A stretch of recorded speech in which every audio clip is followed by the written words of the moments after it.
dwellings in Bhasanchar.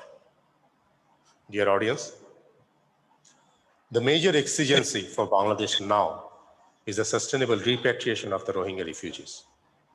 Bangladesh did open formal negotiations with Myanmar on this issue in October 2017. Both countries signed a deal on 23rd November of the same year for the possible repatriation of thousands of Rohingyas, and thereafter, 2 abortive attempts have been made to start voluntary return. This unresolved Rohingya issue naturally affected mutual positions of the 2 countries in other areas of cooperation as well. Consequently, about 10 agreements between the 2 countries including those in areas of land boundary management, prevention of narcotics, trade and transport, etc., have not actually gone as desired. The 2121 coup, or the military coup that started on February 1st, 2021, has added further uncertainty to the repatriation process. As repeated attempts of Rohingya repatriation failed, with the Rohingyas saying that the conditions in Rakhine State were not conducive for return, as there was no guarantee of citizenship, safety, and basic rights. The pandemic and Myanmar's election in November last year led to the delay in the joint meeting between the officials of the 2 countries. Following the coup, a tripartite meeting involving officials of Bangladesh, Myanmar, and China that was scheduled for 4th February 2021 has been postponed. Concerns and confusions have been mounting regarding the peaceful and sustainable repatriation of the Rohingya people.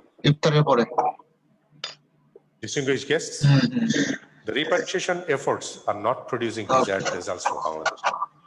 The international community of major powers did little. While the EU, the USA, Canada, and Australia condemned Myanmar and called for sanctions, the proposal failed in the face of Russia and China's tough opposition. Due to strategic competition, the powerful states seem not much eager to concentrate on the issue of humanitarian crisis. Rather, they are trying to engage the countries according to their respective strategic game planning. Sino-Indian competition in Myanmar is almost visible in all the strategic and investment aspects. Therefore, China and India do not appear very eager to raise any issue which can affect their national interests. Such strategic competition between China and India facilitates Myanmar to avoid any pressure for the violation of human rights of its ethnic minorities. Indeed, China and India have a significant role in solving the crisis between Bangladesh and Myanmar and strengthening the relationship. For successful repatriation of Rohingya to Myanmar, the involvement of China is crucial, as it is a major influential actor in Asia and probably the only actor with strong stakes in both Bangladesh and Myanmar. Similarly, other regional and extra-regional actors such as Japan, the USA, India, who are mobilizing their strategic channels and economic diplomacy to be gainer in the geopolitical race and have stakes, especially in connectivity and infrastructure development, and they can play vital roles in bringing the unresolved Rohingya issue to the negotiation table. Dear audience, since Bangladesh follows a policy of peaceful settlement of disputes with the neighboring countries, therefore, Bangladesh needs to develop an effective negotiation framework where the country can engage all the stakeholders to ensure the return of the Rohingyas to their own land. Although sometimes ceaseless negotiation becomes complicated due to domestic unstable political process and power distribution in Myanmar, a multi-layered negotiation with the different stakeholders may produce effective outcomes. Multilateral forums can develop a convergent approach to resolve the Rohingya crisis. Organizations such as ASEAN, BIMSTEC, ARF, etc., can pursue Myanmar to understand the necessity of cooperation with Bangladesh regarding the Rohingya repatriation and other issues.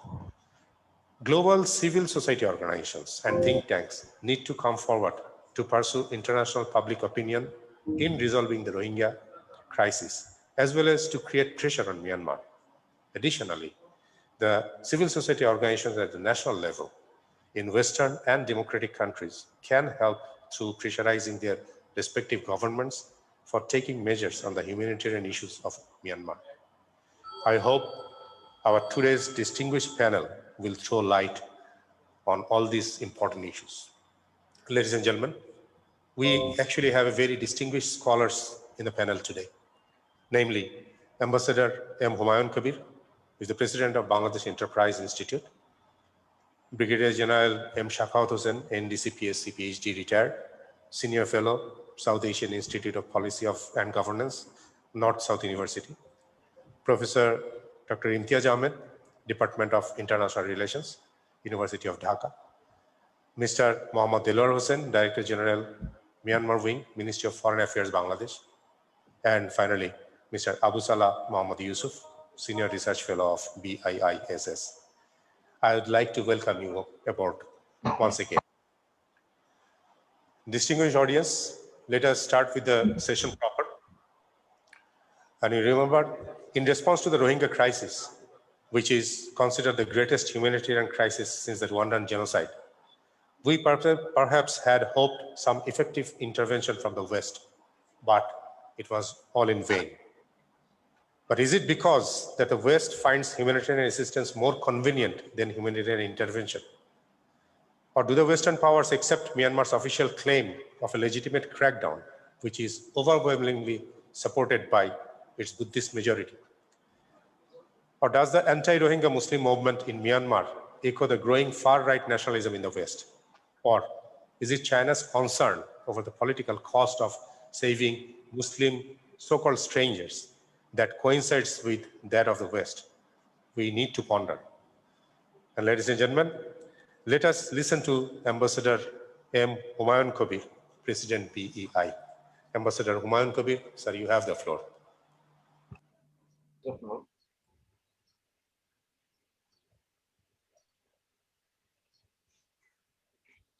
You are muted, Ambassador. Ambassador. Oh, I'm sorry. Good morning, Assalamu alaikum, and adab to all of you. And thank you, Director General Base, for your, I would say, enlightening introductory remarks. Honorable State Minister, Mohammad Shahriar Alam MP, Excellencies, retired ambassadors, distinguished panelists, participants, ladies and gentlemen. Very good morning once again to all of you. I think this seminar today is a very, I would say, timely initiative in the sense that although we have been talking about this issue for the last 3+ years, I think the interaction between Bangladesh and Myanmar over the Rohingya repatriation issue has remained more or less, I would say, stalled. And recent developments, I think, have taken the priority to a different direction. So in the context of that, I think today the discussion that we are having under the sponsorship of BIS is a very timely reminder that issue of the repatriation of Rohingya refugees remains a high priority, and it is not only a problem that demands early resolution, but also it is important that we take into consideration the future process or future situation that may be loaded with a lot of risk unless this problem is properly and satisfactorily addressed. So I have been asked to talk about the West and the Rohingya crisis. So when I talk about West, let me make an arbitrary grouping in which I can include the United States, the EU, now UK, Canada, Australia, Japan, and South Korea. Again, I say that this is, I'm just making an arbitrary grouping. So I will look at this issue from two perspectives. One is the official perspective, another is the civil society perspective. So I'll come to that analysis in a while, but before that, let me highlight some of the recent developments that have taken place in Myanmar.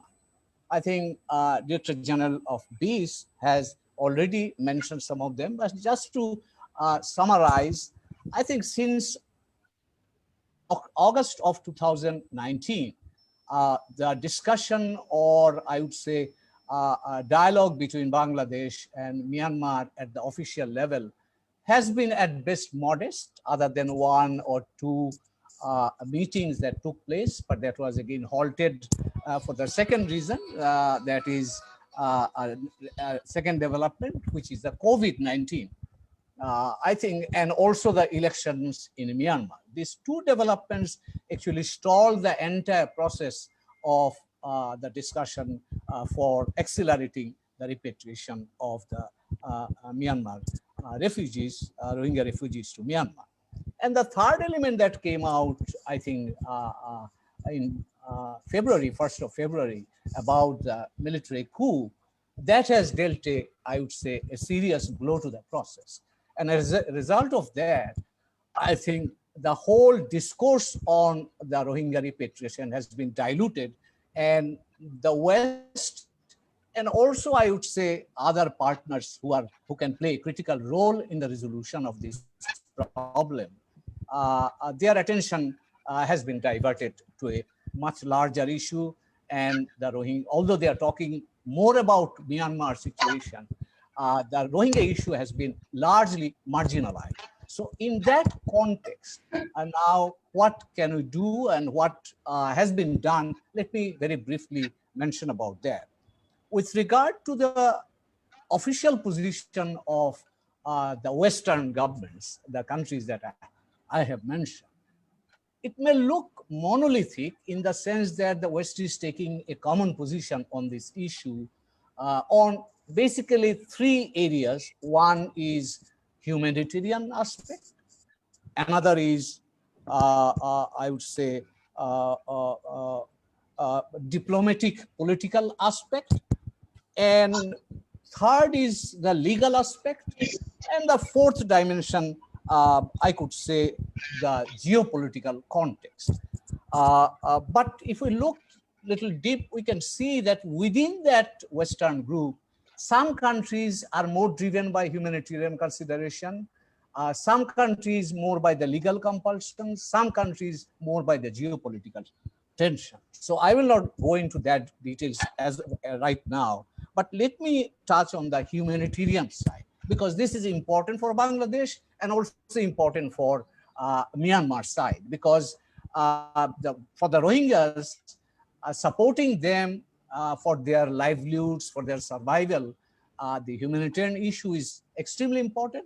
And I must acknowledge with the gratitude that the West or Western countries as a whole have been extremely supportive in extending all kinds of support for the Rohingya refugees in Bangladesh and also in Myanmar.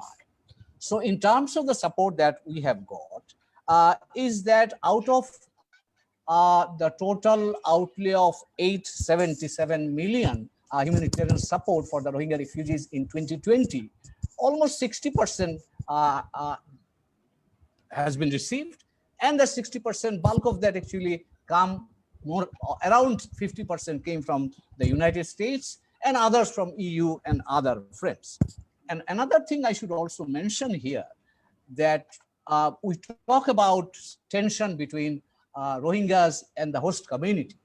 What is noticeable is that the donors or our Western friends have been attentive to both the components, in fact. And as I was going through the records, what I found was that they have been providing support up until last year for 860,000 Rohingyas in Cox's Bazar area, and 953,000 for the host community was also supported by the humanitarian support that we have received from the Western government. So we can see that the Western government has been quite active, quite supportive with regard to addressing the humanitarian aspect. And I think one thing that we need to keep in our view is that As long as the Rohingyas are here, we would continue to have or continue to need that kind of support or even more from the Western governments. On the diplomatic and political dimension, my sense is that I would say we have seen it at two different layers. One layer is the United Nations system. I will not talk too much about that because I think that there is another speaker who will be touching on that. But I would say that in terms of General Assembly, UN General Assembly resolutions, in terms of discussion at the Security Council, in terms of discussion and adoption of resolutions and setting up mechanisms at the Human Rights Council, the Western governments have been very strongly supportive of Bangladesh.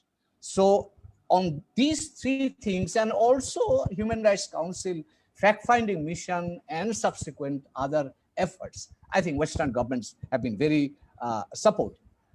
On an individual basis, on the other hand, I think the Western governments, each one of these governments, as I have just identified, have been supportive. They have been extending on their own, individually and also as a group, EU, for example.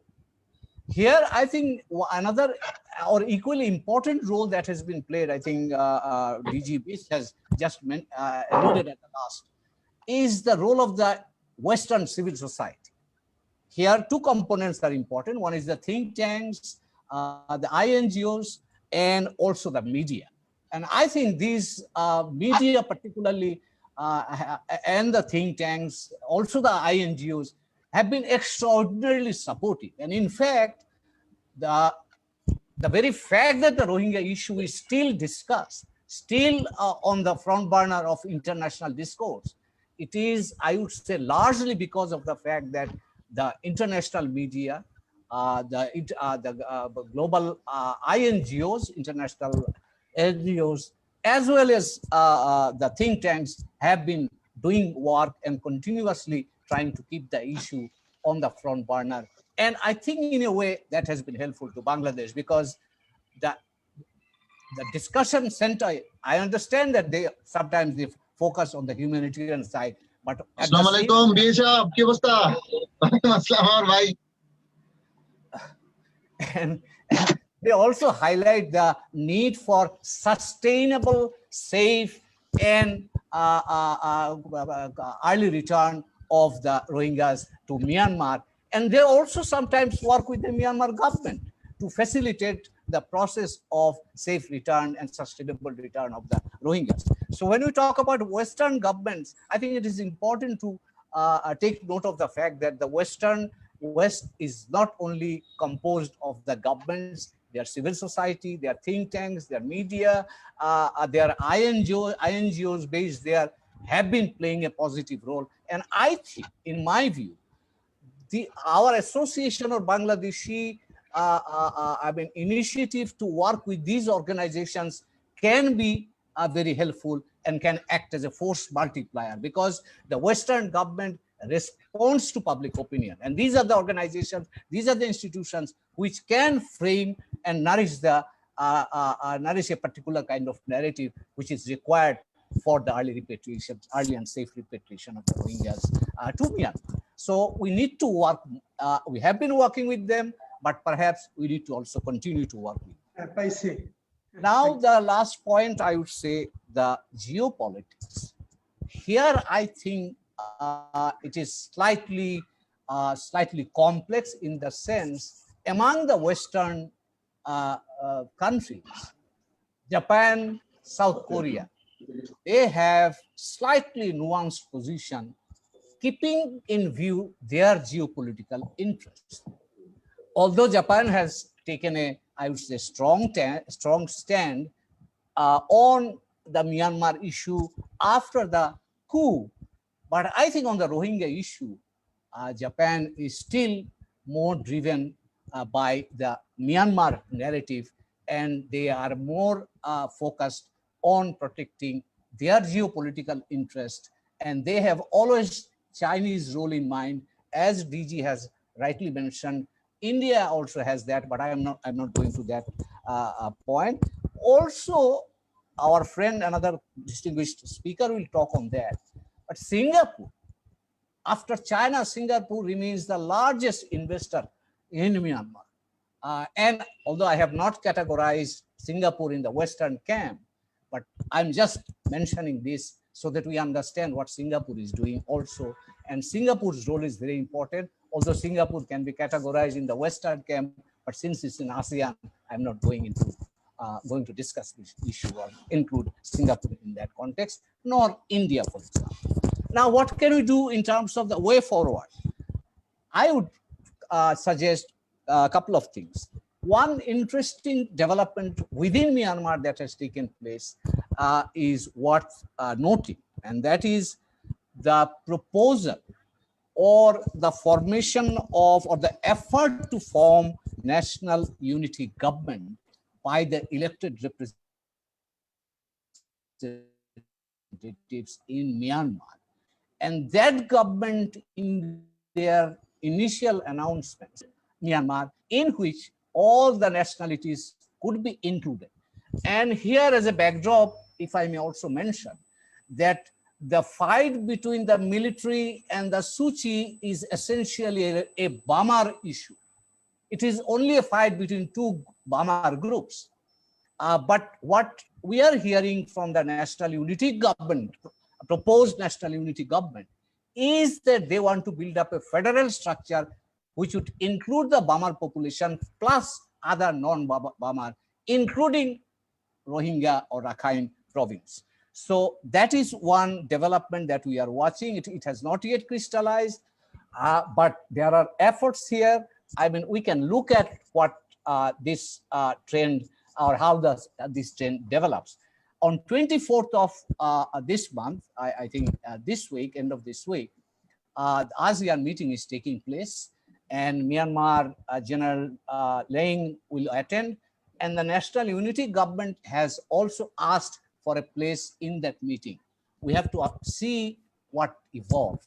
And I think if their idea of building a federal Myanmar progresses further, I think that could open up a space for the Rohingyas as well as other small minorities who are facing difficulties in Myanmar.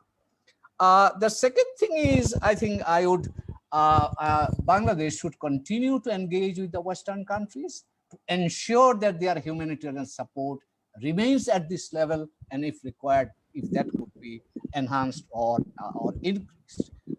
Next point is that the current trilateral collaboration that we have with China, that should also continue. Although we understand that China is in a lot of difficulty with Myanmar now, after particularly the coup, and we think we also now important point that we can keep in mind is that President Biden is, like President Trump, is continuing to focus on Indo-Pacific strategy. And in the last Quad meeting, they have brought in the Myanmar issue also. So democratization in Myanmar could be a part of the Quad or Indo-Pacific strategy. And in that case, Rohingya issue could play a role. And here I think our diplomatic efforts would play a very important role, because it is now understood that the Americans will continue to promote the Indo-Pacific idea. And here, the Rohingya issue remains a vulnerable spot. So as we engage with our Western friends, I think on the one hand, particularly for the humanitarian will continue at the various level, the diplomatic and political work that we are doing should continue, but new dimension that could come up is aligning this issue with the Indo-Pacific and American and Japanese priority also. And perhaps we can bring in India and Japan, perhaps if the Indo-Pacific, the Americans take the leadership to promote the Indo-Pacific. And here, as a pending and festering problem, they decide to take initiative on the Rohingya issue. In my view, that could perhaps be an opening that we could look at, and if possible, we can pursue. So with these words, I would like to stop here, and I'd be more than happy to come back if there is any question, comment, or observations. And thank you very much for your patience here. Thank you very much, Ambassador Humayun Kabir. And thanks to you, we could start our session with a lot of optimism. Ladies and gentlemen, Ambassador Humayun Kabir, he has very briefly and very precisely brought out 4 important dimensions: humanitarian, diplomatic, legal, and geopolitical dimension. And also, he tells us that particularly the West, particularly on humanitarian dimension, the West and most elements, important elements of West, including governments, INGOs, CSOs, etc., are very supportive on the Rohingya issue, on humanitarian. But he also tells us there are other dimensions, particularly in geopolitical dimensions, that we need to increase our engagement, and not to the West only. Rather, we should give importance to East also. He has also put forward a few suggestions. Among that, most important is the democratization of Myanmar probably is the root of the solutions. But most interestingly, he has highlighted one issue which we have not seen earlier: the 8888 uprising, or the August 8, 1988 uprising. It was not there, which is there in 2121. A tendency of inclusiveness, or wider inclusion, a federal sort of government. This demand was not there earlier. Let us hope and see. Ladies and gentlemen, thank you, Ambassador Humayun Kabir. The Association of South Asian Nations, or the ASEAN, also has failed to respond effectively to the Rohingya crisis in Myanmar. Some say due to lack of leadership. Some say due to the inability of the association to grasp the scale of the human rights abuses. And yet others say that ASEAN had been impaired by its own institutional structure based in its key principles of consensus and non-interference, which eventually allowed the member state Myanmar the space to set the parameters of ASEAN's engagements. We are standing just a few days before the next ASEAN summit. And ladies and gentlemen, now I would like to invite Brigadier General M. Shafawat Hossain, NDCPSC, retired senior fellow, Integrated Policy on the Government's North South University, to deliver his presentations on this topic. Brigadier General Shafawat, sir, you have the floor. Thank you very much. First of all, let me thank BISS for inviting me on this very important topic, which has been very well initiated by the DG himself, and then followed by very, I would say, informed and ex-diplomat Humayun Kabir, who has given an overall picture of the West. Thank you very much. First of all, the Honorable Chief Guest, the State Minister for Foreign Affairs, Mr. Shahriar Alam, MP, and Director General Major General Badi, for inviting me, and the ladies and gentlemen, Assalamu alaikum, and good morning. Still, the morning has not passed. The subject is very interesting. Rohingya issue has been always in most of our mind, and we have been studying and writing and whatever we could, particularly me, not having the insight of the government policies as such, what we get the open source material. First of all, let me put this whole subject that I am supposed to discuss in 2 or 3 structures. First of all, let us see what is ASEAN, who are the members, and what are their characteristics, what are their role. I'm not going to go back what Mr. Humayun Kabir has explained the Rohingya issue in detail. We are looking at the West, and West is supporting on a humanitarian ground, definitely. And then second structure I would talk about that where are the Rohingyas in South Asia, and which countries are more affected and interested in seeing them repatriated. Third is the ASEAN and Myanmar. So if these 3 issues that I'm going to discuss may not be in line what I've said, but I will try to follow that structure. And then finally, what Bangladesh can do, or what Bangladesh should do, or what Bangladesh should expect from the ASEAN countries. We all know that the 10 member countries, including Myanmar, is one of the most important member of the ASEAN, who has borders with Thailand and then China and India, and to some extent Bangladesh, and with Laos and Cambodia, I believe with Laos and part of Cambodia. So, and otherwise also, the Myanmar has been very important member since it joined the ASEAN. Now, with the ASEAN countries, the 10 ASEAN countries of even or nearer to same structured government, which if you study, you will believe no.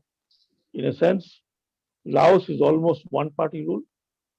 For the last 35 years, there's a prime minister who is now have no opposition in the parliament. And there's a huge humanitarian or human rights abuses uh, uh, in Laos as per the Western human rights operators. Similarly, Vietnam is one party. Cambodia is one party rule, and Cambodia is also considered to be one of the countries which is abusing human rights altogether, including absence of democracy and absence of multi-party politics. Then we can talk about Malaysia. Malaysia, as long as Mahathir Mohamad, when he came back, the Rohingya issue was very much discussed, if not on international forum, but at least Mahathir has been talking about. It has changed under the Prime Minister, Datuk Mohyuddin. Philippines is not much involved in the Rohingya issue, though they have their own problem with the Muslims, which have been somewhat settled. Talking about Singapore, we'll talk it later. Thailand, as long as Thailand is one of the most affected country in a sense that Thailand is holding one of the largest refugees, particularly of Karain, Kachin, and War refugees, including some of the Rohingya refugees or Rohingya evicted personnel. Brunei is not nowhere near. Brunei is now the current chairman, who's probably going to hand over very soon of ASEAN. Now, Indonesia is the largest country, and if we talk about the Muslim majority country, then these three are Brunei, Malaysia, and Indonesia. Let's see the Rohingya who are present in these countries. As far as my knowledge goes and the research says, that Malaysia has 150 to 250,000 Rohingyas present in that particular country. Thailand has 20 to 30,000 Rohingyas who are southern border, within the border between Thailand and Malaysia, where the Malay people, Malay Muslim majority is residing, particularly there. Indonesia has 25 to 40,000 presence in there.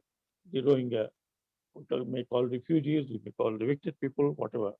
But most of these countries is not signatory to the Refugee Convention. Malaysia, particularly a country which could influence, have not been that since long. And the Malaysia, the Rohingyas in Malaysia, most of them are illegal, termed to be illegal, and they are being persecuted. There are a lot of hue and cry about that, particularly the boat people, those who are going from Bangladesh and elsewhere. Indonesia is far away, not much heard about the Rohingyas in Indonesia, but some of them are being looked after by UNHCR, including Malaysia, but not all. The Malaysian situation is that most of the Rohingyas are not in the camp as such, but most of the Rohingyas have gone illegally, and they're in the periphery of smaller town, and they are being engaged as illegal immigrant worker in various farms, including agricultural farms. And that is one issue which the Malayan now, they're raising with the government, raising with the government, particularly in the COVID situation, where they say that these influx of the Rohingyas have brought the COVID in Malaysia. Now, this is what is the presence of Rohingya and their issues in Southeast Asian nations, particularly Malaysia, Indonesia, and Thailand. Thailand is not. Thailand is more bothered about the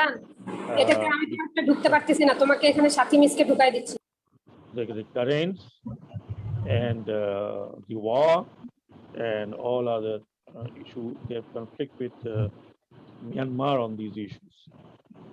Now, Mr. Humayun Kabir has talked about Asean structure, which does not allow to discuss internal issues of the other member, and there is no collective mechanism as such to resolve this kind of humanitarian crisis. Now, we all know that just 2 days after, on Saturday, there's going to be the ASEAN summit in Indonesia, and Senior General Min Hilang, who is now the boss in Myanmar, has been invited. Now, the question is that how he's going, how he is invited, in spite of the fact that the Western countries, particularly the EU, has put up sanctions on 9 to 12 generals and the leaders of Myanmar. That what it means that the ASEAN countries, as far as Myanmar is concerned, they are not interested. What is not that much interested what is happening inside the Myanmar after a military coup, and that was one of the recognition that's why they have invited Min Hilang. Their main agenda, what I believe would be in this particular meeting, is not Rohingya. Rohingya does not come in the agenda as far as I know. Their main issue is to resolve the crisis within Myanmar, and that through a negotiated settlement between the army and rest of the people, or the people's demand, which the NSU, or National Unity Government, NUG, National Unity Government, has been declared, which has not been recognized by any country so far. So they remain in kind of a wilderness, and they have demanded their presence, but I don't think they are going to get any space in ASEAN summit this time. Nor the associate members of ASEAN ASEANs are invited. That includes the most prominent is China, Korea, South Korea, Japan, New Zealand, and Australia, to a certain extent, USA. So it's going to be exclusive, and their main agenda is how to resolve the crisis. They may suggest a negotiation, which so far the army junta is not interested, either through the internal pressure or from external pressure. Now, if this is the situation, then what can we expect from ASEAN? We have, in the past, we have not seen anything from ASEAN, and Mr. Humayun Kabir has said, in fact, Singapore is the second largest investor in Myanmar. They have hardly condemned, any of these countries have hardly condemned the military takeover in that sense. Now, main destination of the Rohingyas, it seems that Malaysia. The reason is economic. Even from Bangladesh, there are reports from the various sources that the young girls are smuggled through India to Myanmar. Either they get married or they get into some kind of a job. So Malaysia remains a lucrative country for Rohingya refugees. But Malaysia and Indonesia, being two largest countries with a Muslim majority, and Rohingyas being the Muslim in faith, we have not seen them in international forum. They are not part of ICJ, though they are part of OIC, but they have not supported Bangladesh even in that way. So the point is that what we can expect from ASEAN. At this moment, I think Bangladesh should not expect much from the ASEAN summit or ASEAN country. As I said, that as far as the ASEANs are concerned, the Rohingya issue is in the back burner.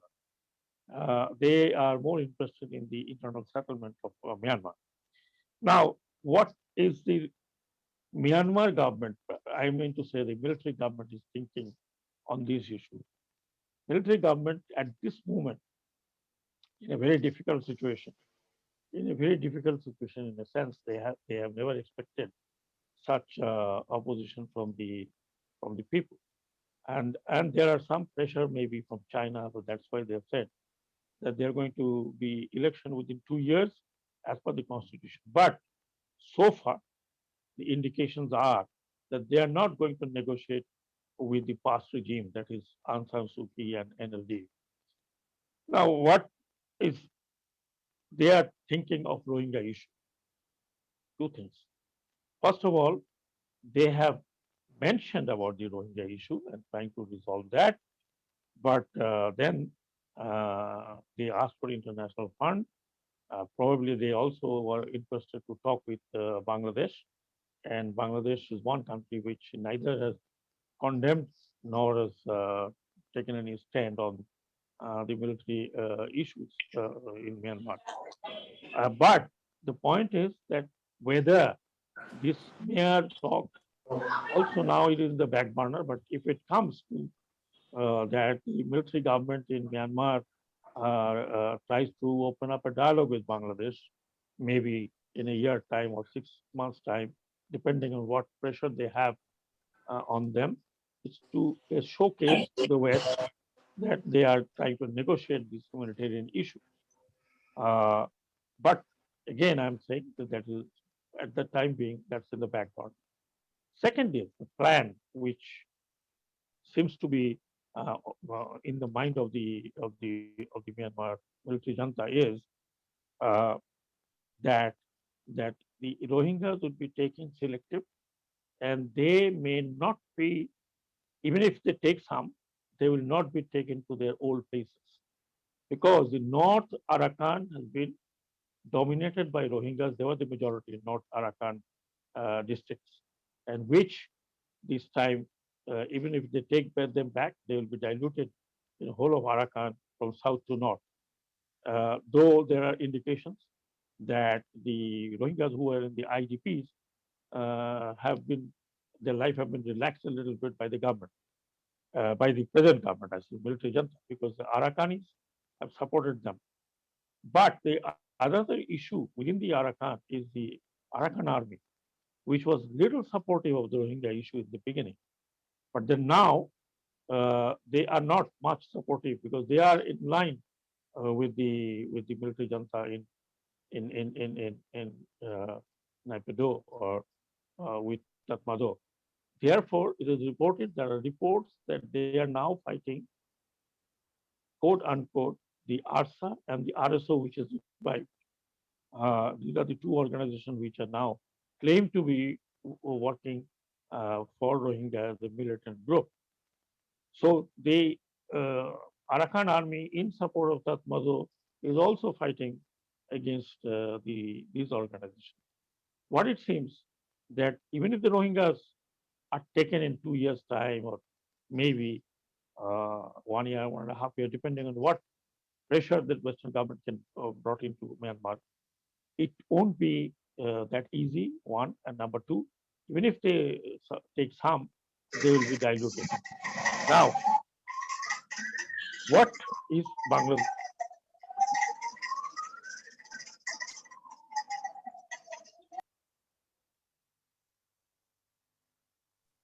You are muted, Shafat Bhai. Oh, sorry, I don't know why and how.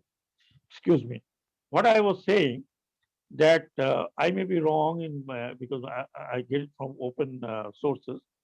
We have not much looked after to the ASEAN countries for resolving this crisis, uh, like Malaysia or Indonesia.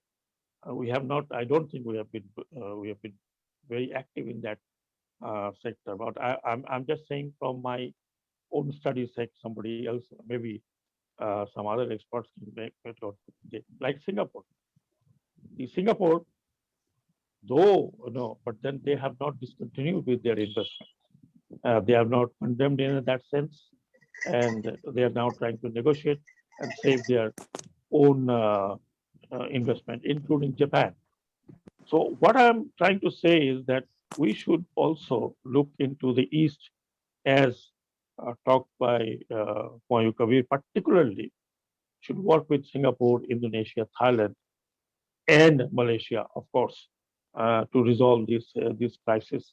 And if they can as individual country, not as ASEAN, can put some sort of pressure on the military government. We do not know what will happen in future, whether a civilian government would come and what shape that civilian government would be. But one thing for sure, fit till today, that NLD is not coming back. That's very determined. Military says so. Now, what happened about, as I said, national unity government? They're talking about federal structure. Federal structure has not been talked about before by them. They were in power. Neither they worked on that. They were towing the line of the military. Military is yet to get opposition from larger Burma Buddhist monks. And that is one thing which is very noticeable. So they are comfortable in that way. And I don't think army is in a mood to give away just like that. So therefore, we have to work with Myanmar, whatever the government is, as well as the countries that I have talked about. Bangladesh has no other option but to go diplomatically, because ASEAN is also comes into that geostrategic equation that we are talking about because of the South China Sea development between China and the West.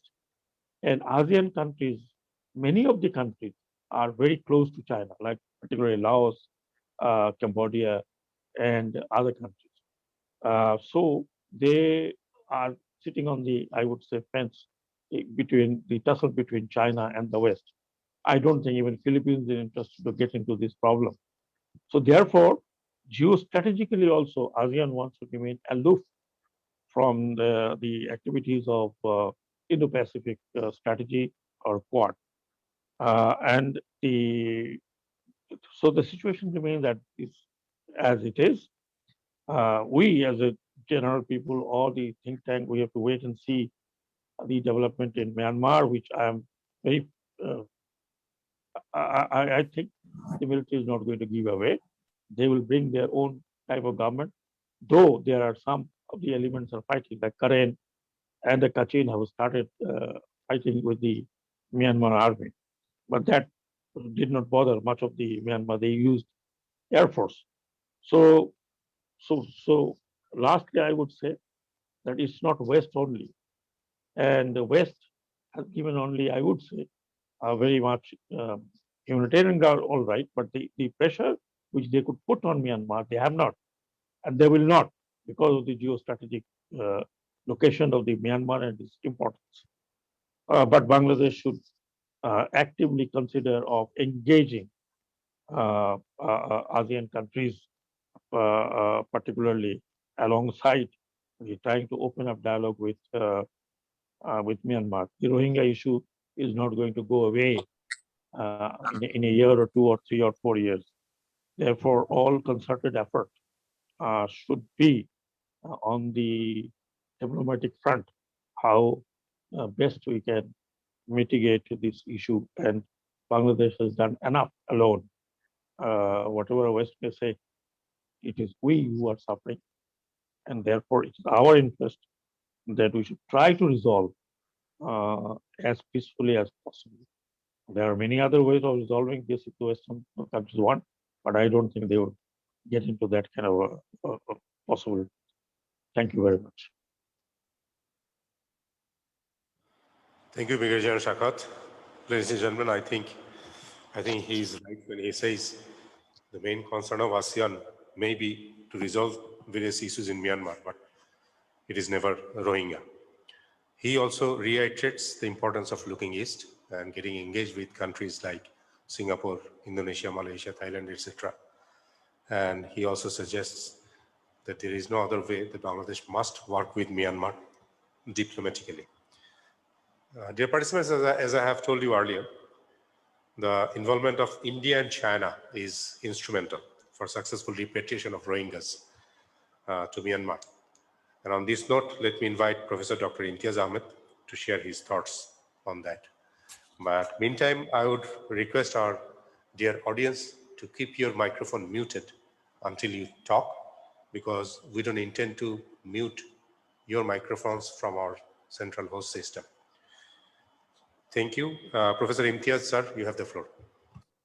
Thank you. Thank you very much. Honorable State Minister, Mr. Sharia Alam, Member of Parliament, Major General Amdadul Bari, the Director General BISS, fellows, fellow panelists, dignitaries, my colleagues and friends. I have been asked to speak on the role of India and China in the Rohingya repatriation process. Let me share my views on the topic by raising 4 sets of questions, answers to which I believe would provide us some clue as what role could be expected from India and China in the Rohingya repatriation process.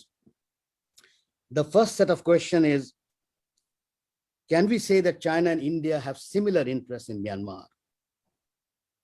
Or to put it differently, can Myanmar be the meeting place for China or the BRI and India or the IPA, the Indo-Pacific Alliance?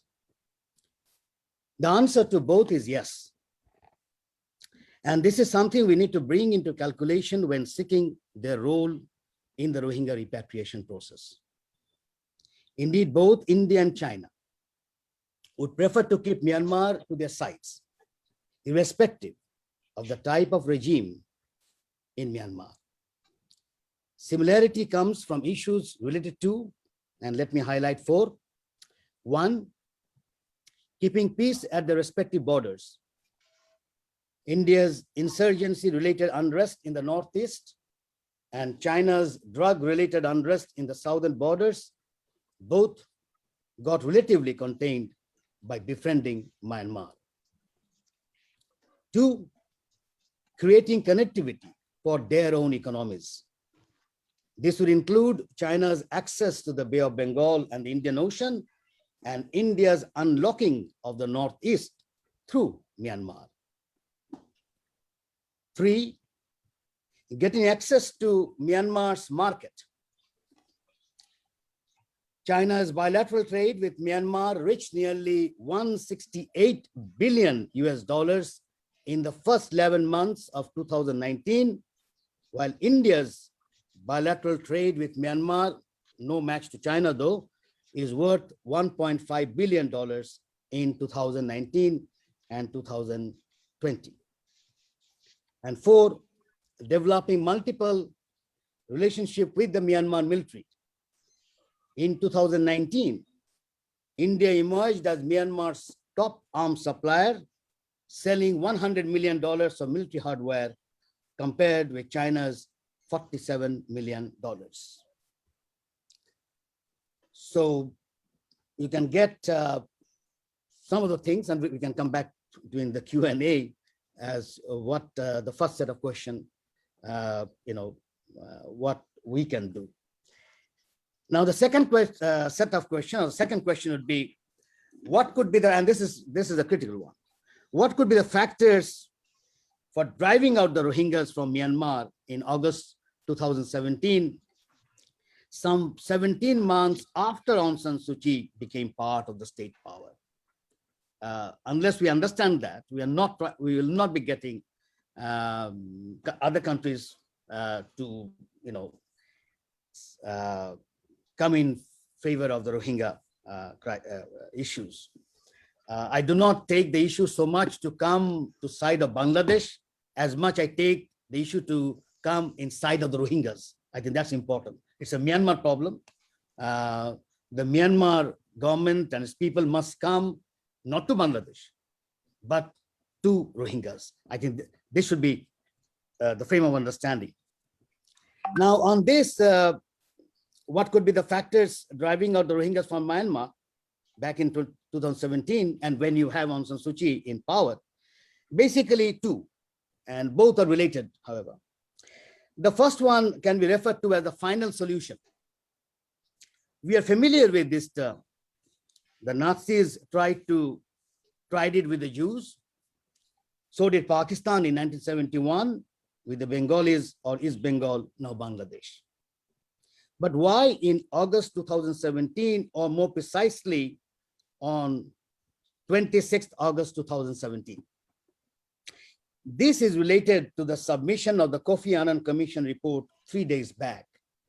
And I already wrote earlier that I think the United Nations did not foresee what would happen when the Commission report would come out.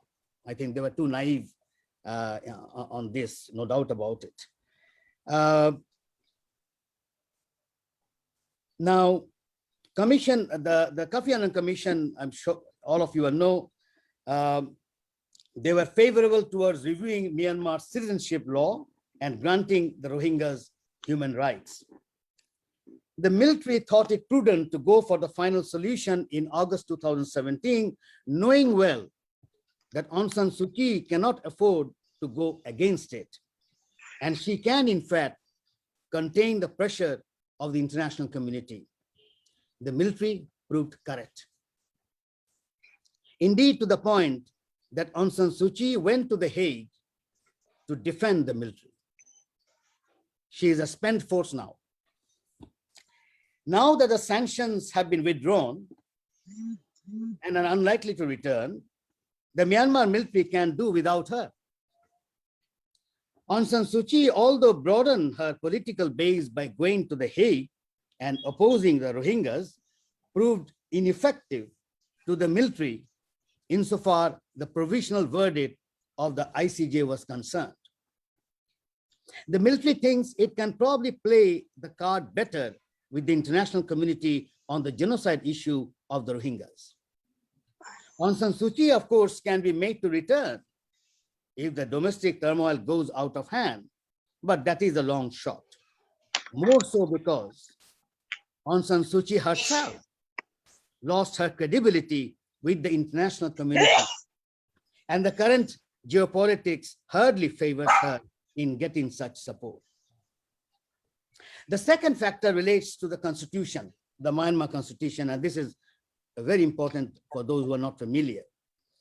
There is no denying the fact that the recognition of the Rohingya identity remains central to the problem. If anything, it is the greatest stumbling block and conversely, a way out in resolving the crisis. The disruptive policy of Myanmar, which has gradually disenfranchised and dehumanized the Rohingyas, comes from an unspoken racial feeling of the military and civilian elite of the country. This unfortunately found a legal expression in the 2008 National Constitution of Myanmar. As Thant Minh Tue, the grandson of U Thant, the former Secretary General of the United Nations, points out in his book, published in 2020. And let me quote Thant Minh Tue. Those who have not read the book, I would request you to read the book. It's a fascinating book to read. And this is what he says. The Constitution included an arcane formula tied to race.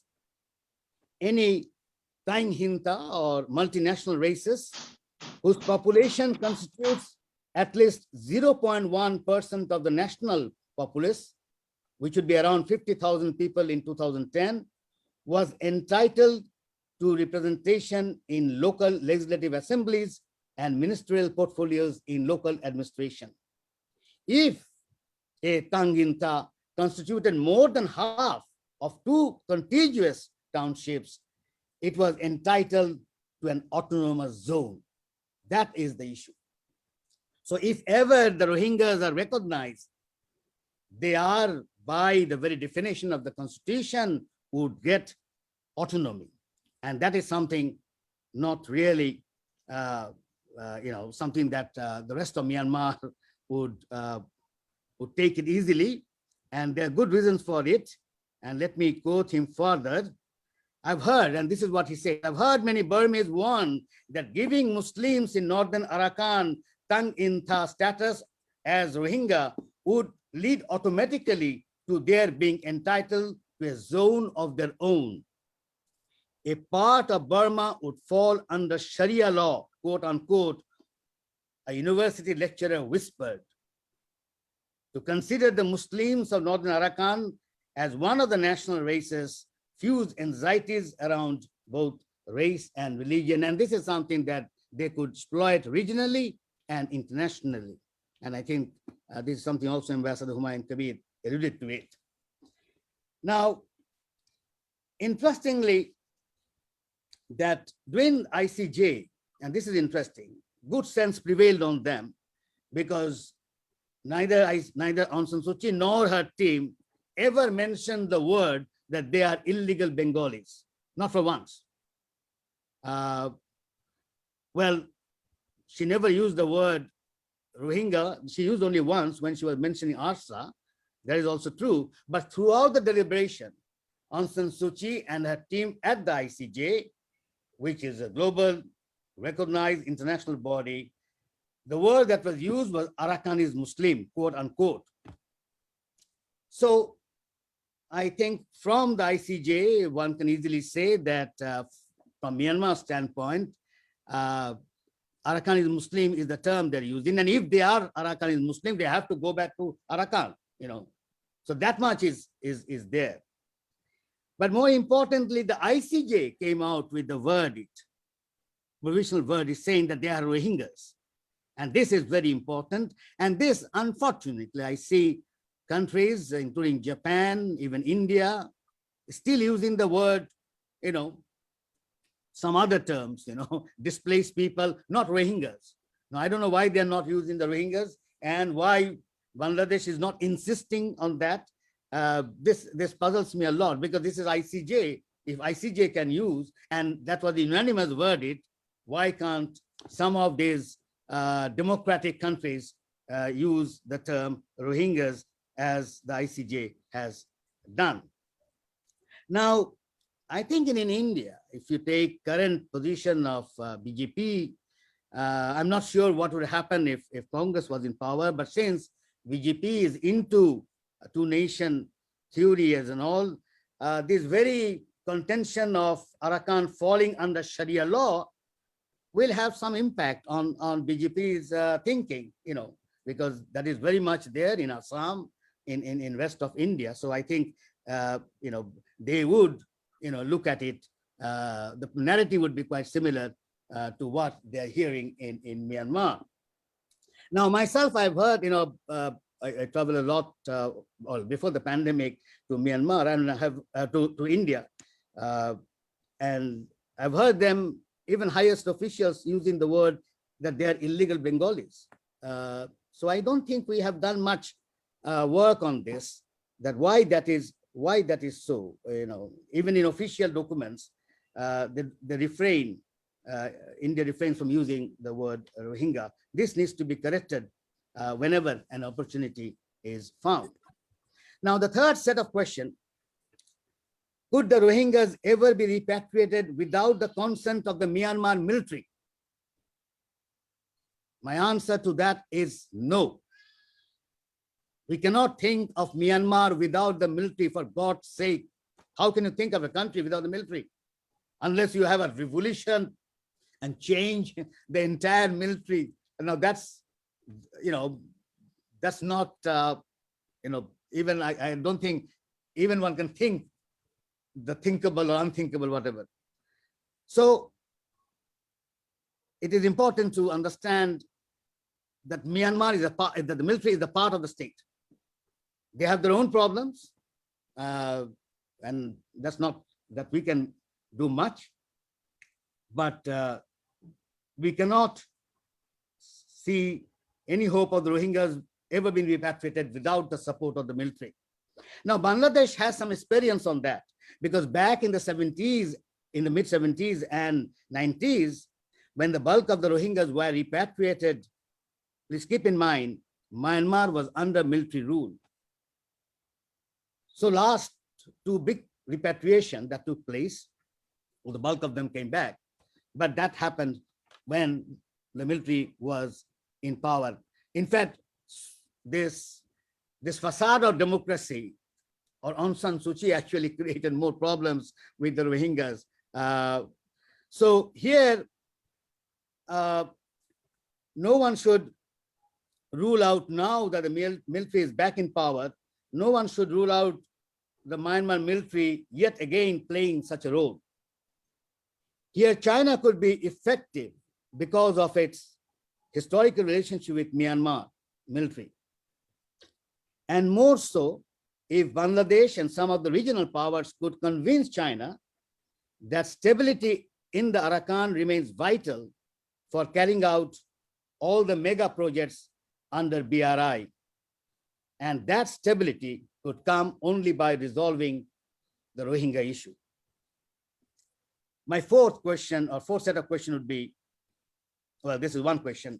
Can electoral democracy in the Western sense of its practice be reproduced without development and a vibrant civil society? Keep in mind, Myanmar never had any history of electoral democracy.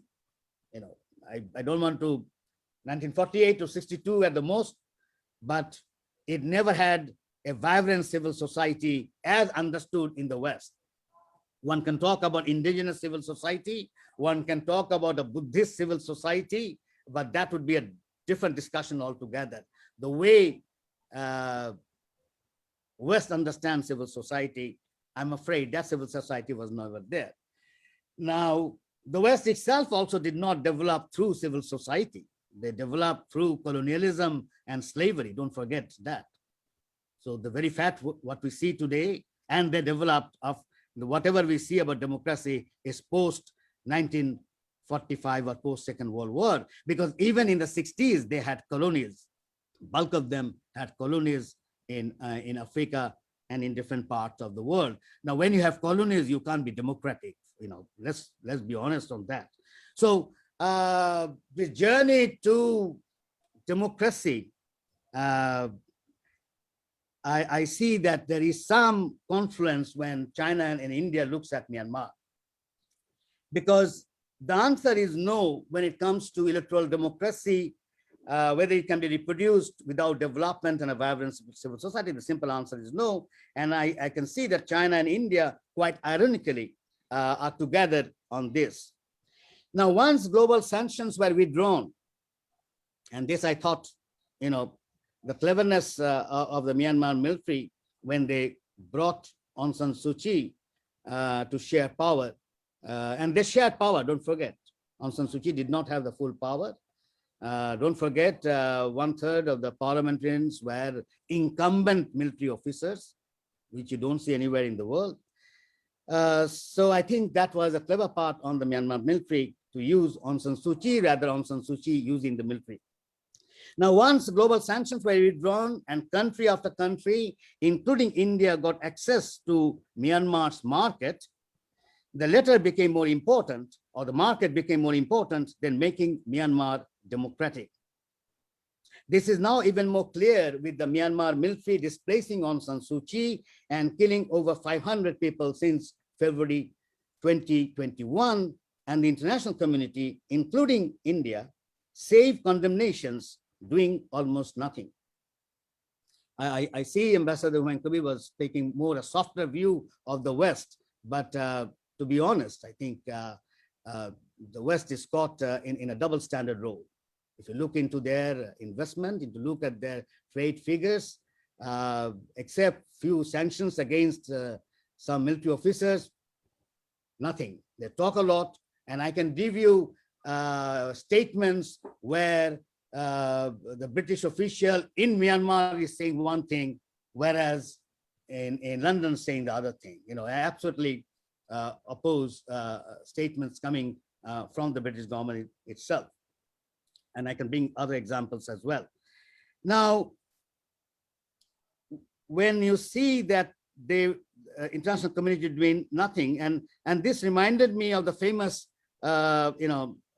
statement we have heard, the famous phrase that we heard which got global attention during Bill Clinton's campaign. And that slogan, and that phrase was, "Is the economy stupid?" After all, the end of the day is the economy. There is now a greater possibility for some of these countries to get a better term from the Myanmar military, because the Myanmar military is anxious in getting some recognition. And this is the reason why the international community would not actually come against the Myanmar military, knowing well that this is an opportunity for them to get a far greater, a better deal. And I'm sure India, well, China, of course, and the rest of all the countries that have invested, and there are X number of them. You can find all the slides in the internet, and you'll be surprised in a good number of countries investing in Myanmar. None of them have done, only a little bit of sound we heard from New Zealand. That's an exception, but that's not a big factor. But others have continued the relationship as it is, even when 500 citizens of Myanmar got killed by the Myanmar military. Now that tells you that the economy matters. Now, finally, what should be done? Okay, fine. We heard all this sort of questions, and we see the problem. What should be done? And this comes to Bangladesh. What should we do, given the fact that China and India are not going to go away from there? They have their own geopolitical interests, the border interests. They have developed in a way, and it's not only. Some people would say India trying to compete with China. The competition, it doesn't come. As I gave the figure, the trade figure of China and Myanmar is far above the trade, the bilateral trade figure. But it's not a figure. It's more than that. How the insurgency was contained in the Northeast, how Myanmar is wishing that Northeast can be unblocked through Myanmar. All those things come into being. So it's not really competing with China. It's only that you have a meeting of mind or meeting of policies when BRI and this Indo-Pacific Alliance comes, when it comes to Myanmar. So what should be done? Let me limit myself to 4. 1, remaining engaged with India and China, even intensifying the efforts at every occasion in every forum. I think that's important. And it's good that when Prime Minister Narendra Modi came, the Honorable President raised, in his speech about the Rohingya issue before the Prime Minister of India. So take every occasion, every moment, and not in Dhaka, in Chittagong, in Chennai, in Delhi, in London, in Tokyo, in Africa, wherever you find, you need to intensify the effort and bring the issue of Rohingyas to the forefront. Number 2, Bangladesh, including the international community favorable to the Rohingya cause, ought to undertake policies to convince India, and I would add Japan, to decouple from Myanmar.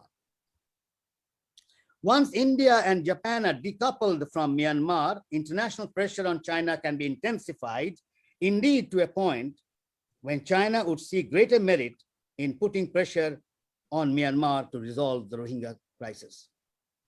But since Myanmar is the meeting place of BRI and IPA, this ought to be handled with dexterity and out-of-box diplomatic maneuvers. I'm afraid traditional diplomatic maneuvers will not do.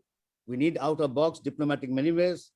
We need serious skill, because Myanmar is, after all, the meeting place of, both China and India, and by definition now, BRI and IPA. Number 3, India has a vibrant civil society. It is important to engage with India's civil society so that it could rise to the occasion and put pressure on its government to decouple India from Myanmar. And I say rise to the occasion because when a genocide takes place, for God's sake, it doesn't remain bilateral. A genocide by definition is international.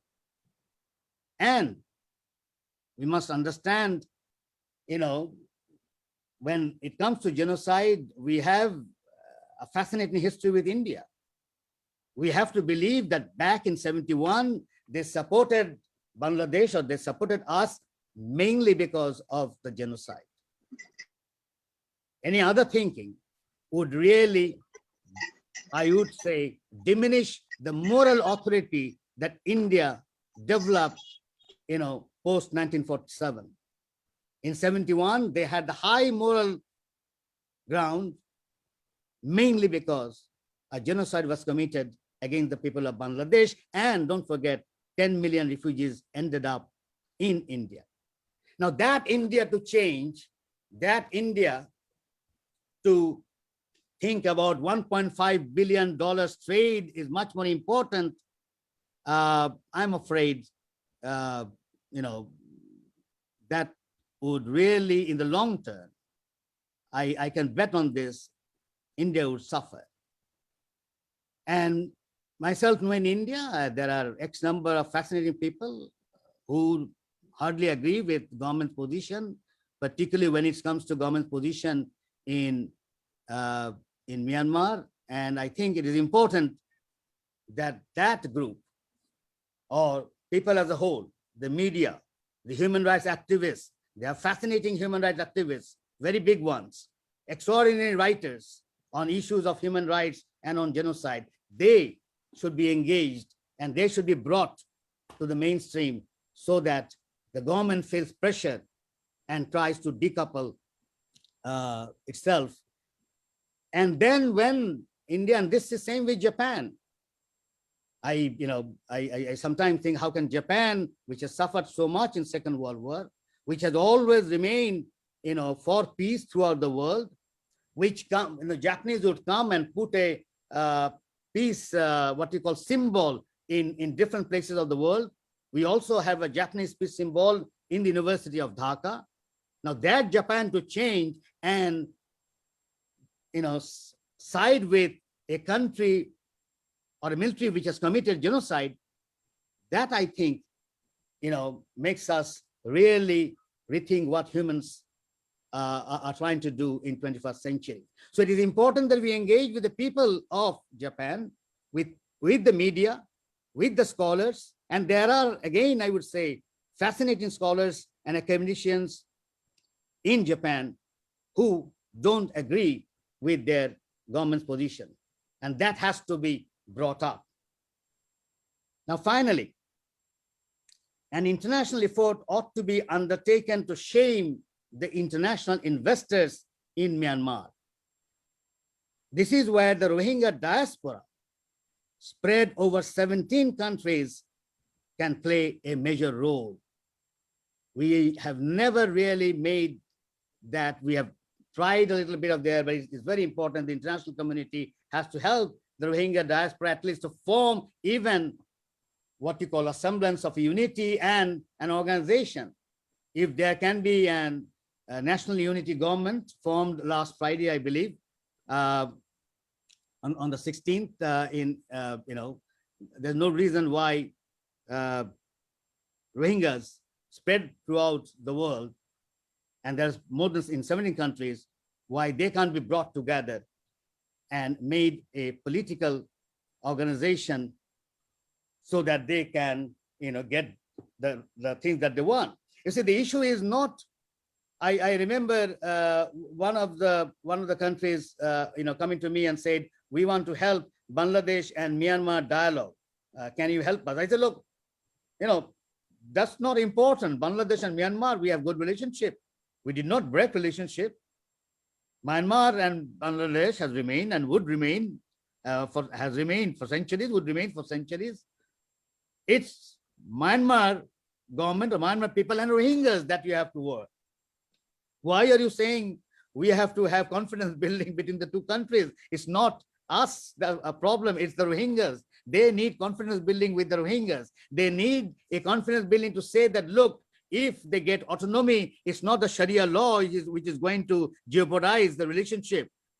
People have all negative ideas about Sharia law. That needs to be, deconstructed and made them see that it could benefit Arakan, it could benefit the economic development, and it could benefit what the tolerance understanding of Buddhism is all about. And I don't want to go into details of the Theravada Buddhism, in this discussion, but that is also very important. Now, webinars, and let me conclude by saying webinars and the media, including social media, can be instrumental in making this reality, in making the diaspora come in. It can be cost effective. You don't have to, invest so much money now with this pandemic and the digital technology that we have. Now, with a substantial section of the Myanmar citizens dissatisfied with the military, there is a possibility of them joining in this effort. Now, I did not get, I think Ambassador Humayun Kabir probably can answer, I did not get the national, the unity government that was, the federal structure has Rohingyas in it. I don't think so. I don't think they mentioned Rohingyas because the groups in Cox's Bazar made it very clear that since Rohingyas are not included yet, we are not so excited. So I don't think this federal structure includes Rohingyas as yet, maybe in the future, but it doesn't at this point. And I don't think but they will do that in any way. Now, if this Myanmar citizens who are dissatisfied with the Myanmar, if they join, and there are greater chance that they would join, this will sensitize the people and governments of both India and China, which in turn would put pressure on the Myanmar military to resolve the crisis. I will stop there. Thank you. Thank you very much. Thank you, Professor Imtiaz, for a really elaborate discussion. Ladies and gentlemen, he raised really very interesting and intriguing questions. I think we instantly develop some insight when we look into the state of bilateral trade of China and India with Myanmar. He has also very elaborately explained the underlying factors of the Rohingya exodus and laying enough emphasis of the importance of the recognition of Rohingya identity as well as its consequence, autonomy or Sharia, things like that. He has also unambiguously said, without the consent of military in Myanmar, this issue is not going to be resolved. And he has also laid an importance in convincing China that the stability in Arakan is actually will give stability or security to its investment in that area. He has also raised another important issue. He said electoral democracy is not possible to be established without a developing and vibrant civil society. And then as a way forward, he has clearly said that use every occasion to raise and get engaged with India and China on this issue. And particularly he has laid enough emphasis in persuading India and Japan for decoupling from Myanmar. He has said normal way of diplomacy may not work out of the box. I have not comment on that. Maybe our Honorable Minister will comment on that. And he has also laid emphasis on engaging the CSOs, or the civil society organizations, in pressurizing Indian government and maybe Japanese government. But when archaically he gave example of the double standard of West, it reminds me of Whitman, who gave this answer long before when he said, do I contradict myself? I contradict myself because I contain multitude. Well, that was a lighter part. Ladies and gentlemen, we have an accomplished practitioner on our panel today who would speak on the role of multilateral organizations in the Rohingya crisis. And ladies and gentlemen, please welcome Mr. Mohammad Delwar Hossain, Director General, Myanmar Wing, Ministry of Foreign Affairs, Bangladesh. Mr. Delwar, please, you have the floor.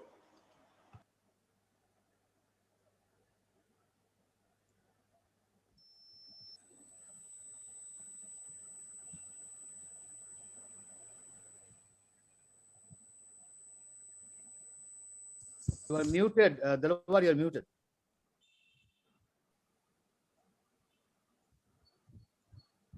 Oh, you are still muted, Delwar.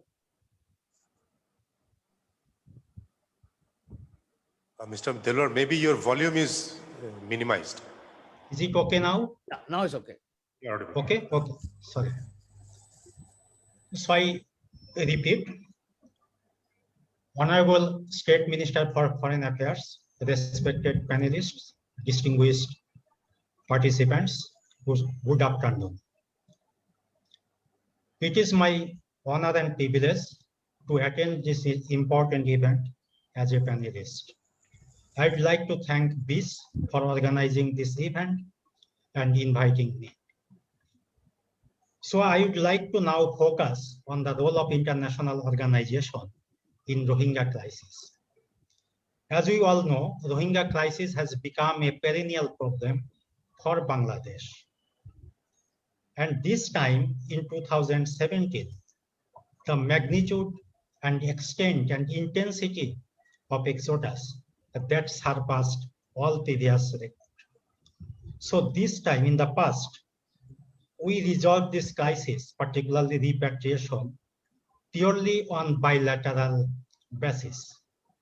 But this time, we thought time has probably come to make an effort to resolve this issue in a permanent manner. And also we thought that it might be essential to obtain international help in the repatriation of too many people. And again, when we talk about durable solution, we need to address some issues in a proper manner. And in bilateral setting, that has certain limitation. Sometimes it appears very difficult to raise certain issue in bilateral setting. Those require collective efforts. So this time we took this issue in international arena. And I would say we went all out. It was not about the governments or institutions. It was also the civil societies, media, and whatnot, both at home and abroad. And to ensure unhindered media access in Cox's Bazar, we also relaxed our visa regime, and we did whatever possible to facilitate international access to Rohingya camp. So now I would like to focus what we did and how was the response of the multilateral organizations. So we took this issue to United Nations Security Council and also United Nations Human Rights Council shortly after the crisis began in August 2017.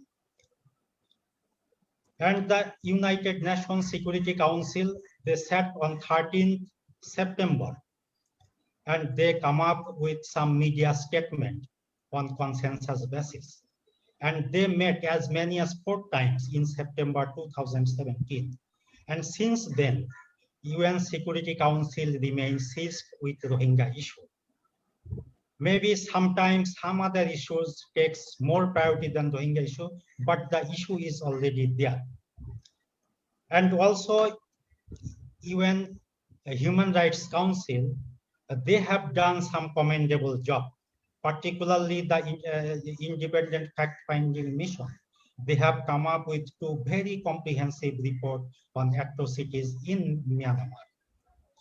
And the latest report, which came out in September 2019, that also indicates the funding sources and the resource base of Myanmar military.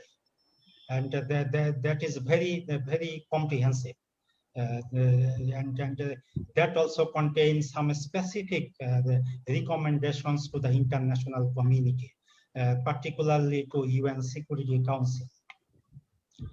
And also, as all of you are very much aware, that in September 2017, just shortly after the exodus, UN General Assembly began. And in the General Assembly, our Honorable Prime Minister, she forcefully raised this issue, and she made specific recommendations. And in subsequent UN General Assemblies, our Honorable Prime Minister put forward specific recommendations. And in all occasions, all those recommendations were duly taken care of in subsequent UN General Assembly resolutions on Myanmar.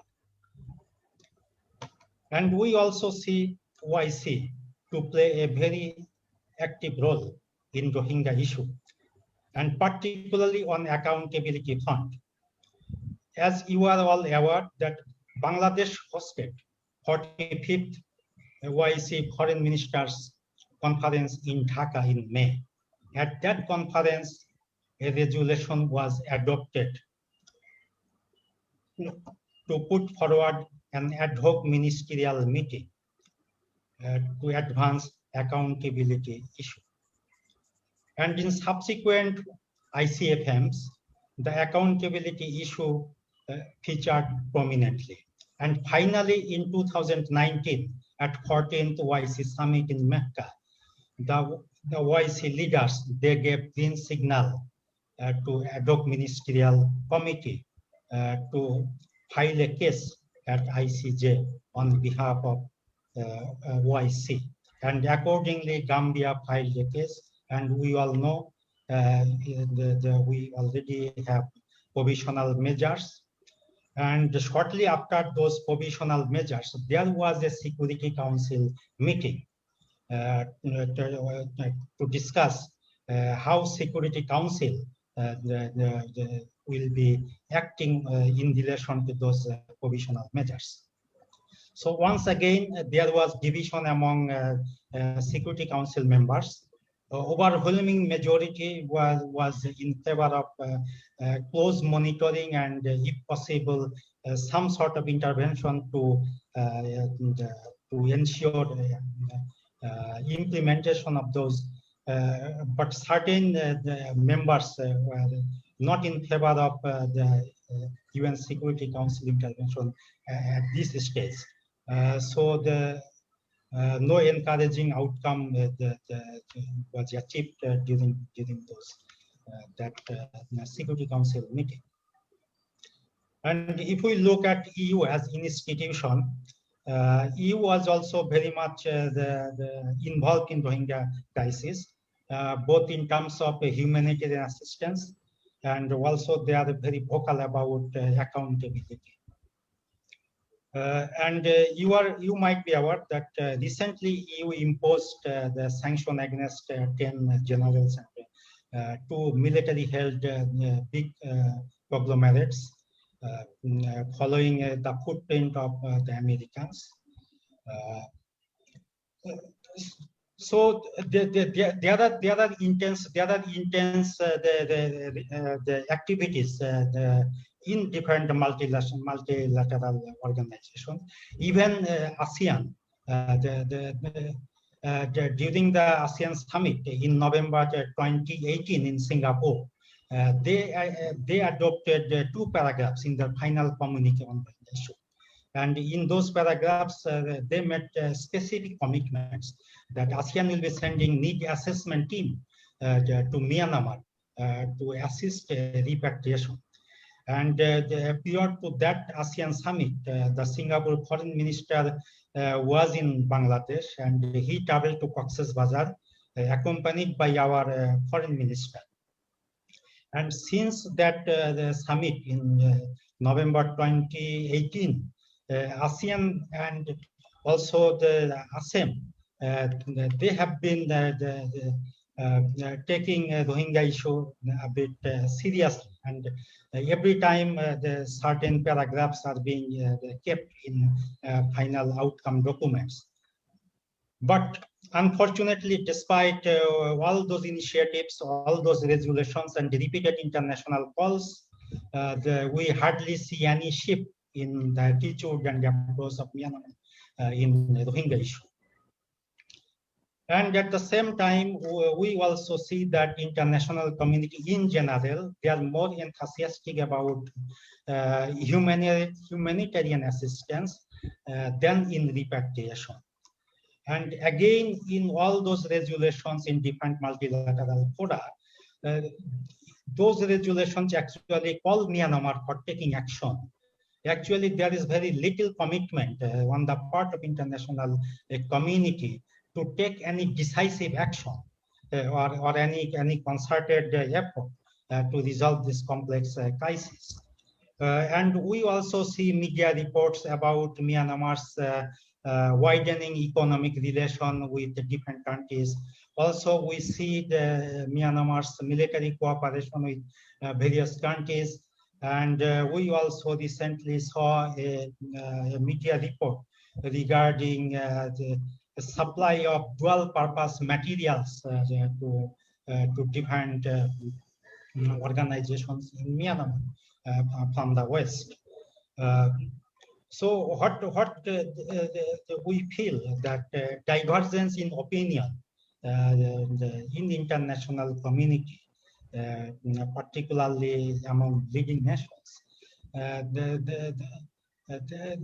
that might have made Myanmar a little bit more emboldened to continue its pursuit of the wrong policy. Maybe and many people, they are apprehensive that if we fail to resolve this crisis at the earliest possible, there might be it may entail a high security risk for the entire region. As we all know, a huge population, displaced population with their grievances and aspiration unattended for decades are always prone to any type of activities. It is, some people say it is a ticking time bomb sort of thing. We expect that all of us in the region and beyond, we should understand that dimension. We should see a little bit far from the present. We need to be a little bit farsighted. Of course, all of us would pursue our national interest, but we should not totally ignore our long-term interest. That is very much important. So at this juncture, we need to join hands. It is our common responsibility to resolve the Rohingya crisis at the earliest possible for the betterment of the region and of the world in general. And what to be done?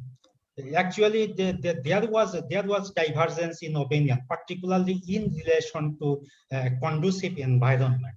But recently, we have consultation with all the major stakeholders and member states. We feel that there is some sort of consensus that at least basic things, some basic things need to be done to ensure repatriation. What are those basic things? Security, which is non-negotiable. Then people have to have the opportunity to live normal life. So provisions has to be there to normal life. And pathway to citizenship, which should start with issuance of proper identity card that would unambiguously recognize Rohingya as Myanmar national. So these are the basic things. So all of us should collectively try to advance those basic elements, and other things. International community need to remain engaged with Myanmar to put forward other elements which may require little bit longer time to settle. So I would like to stop here now, and I think it is our collective responsibility, not only the government, the civil society, and everybody. We have responsibility. Thank you very much. Thank you very much, Mr. Delwar, for giving us a brief but precise account of the important formal approaches and efforts that we have taken. Thank you very much. Ladies and gentlemen, 10 days after the coup, on 10th February this year, President Biden laid out the steps his administration would be taking for Myanmar, and which included imposing sanctions under the authority of a new executive order, implementing strong export controls, and pursuing measures to prevent Burmese military leaders from accessing $1 billion of Burmese government funds held at the United States. And on the following day, the president issued an executive order blocking property with respect to the situation in Burma. Ladies and gentlemen, may I now request our last speaker, Mr. Abu Salam Ahmad Yusuf, who is a senior research fellow at BIISSS, to shed light on the adequacy, efficacy, and the underlying dilemma of the US sanctions against Myanmar. But may I also remind our speaker to the fact that we are already running short of time. Mr. Yusuf, you have the floor. Thank you, sir, and good afternoon to all. Honorable Chief Guest, respected Chair of the session, respected panelists, respected dignitaries and participants, good afternoon to all. My presentation will deal with the dilemmas of US sanctions against Myanmar. Basically, when you talk about Myanmar case, there is an international urge to adopt more sanctions against Myanmar on the issue of Rohingya issue as well as on the issue of democratization of the country. But among these sanctions, the US sanctions is considered most important one. USA started sanctioning Myanmar in 1997. So the official strategy of the USA was to ensure democracy and human rights in the country. But there are many questions about the US sanctions in the present context. Firstly, why does the USA adopt sanctions? Is it only for human rights issue, or it has also geopolitical or strategic implications also? We would see here that the connection between US sanctions considering human rights issue, democratization, as well as US strategy in the region. Secondly, are the sanctions really effective? There are strong arguments that sometimes sanctions have counterproductive, sometimes sanctions are counterproductive also. And lastly, should the USA adopt more sanctions against Myanmar, which is the current debate in this at present? And I would try to see the present dilemmas about the sanctions of the USA against Myanmar. Let's come to the US sanctions against Myanmar. If we consider US sanctions against Myanmar, we can divide it in 3 phases. First phase is isolationist approach, which was till 2010.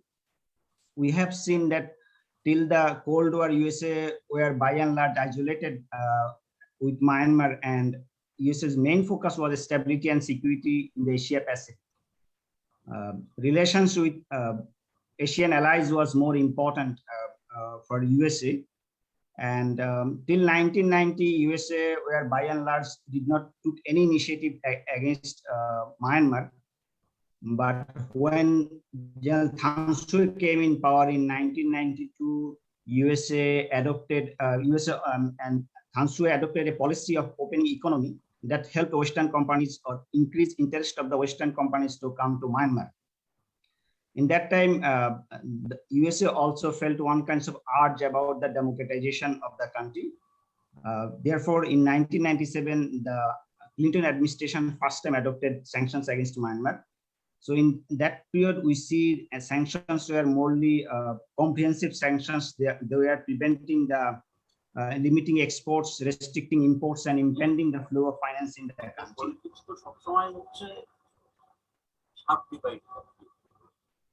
And the second phase, we would say it is engagement period. It is 2010 to 2017.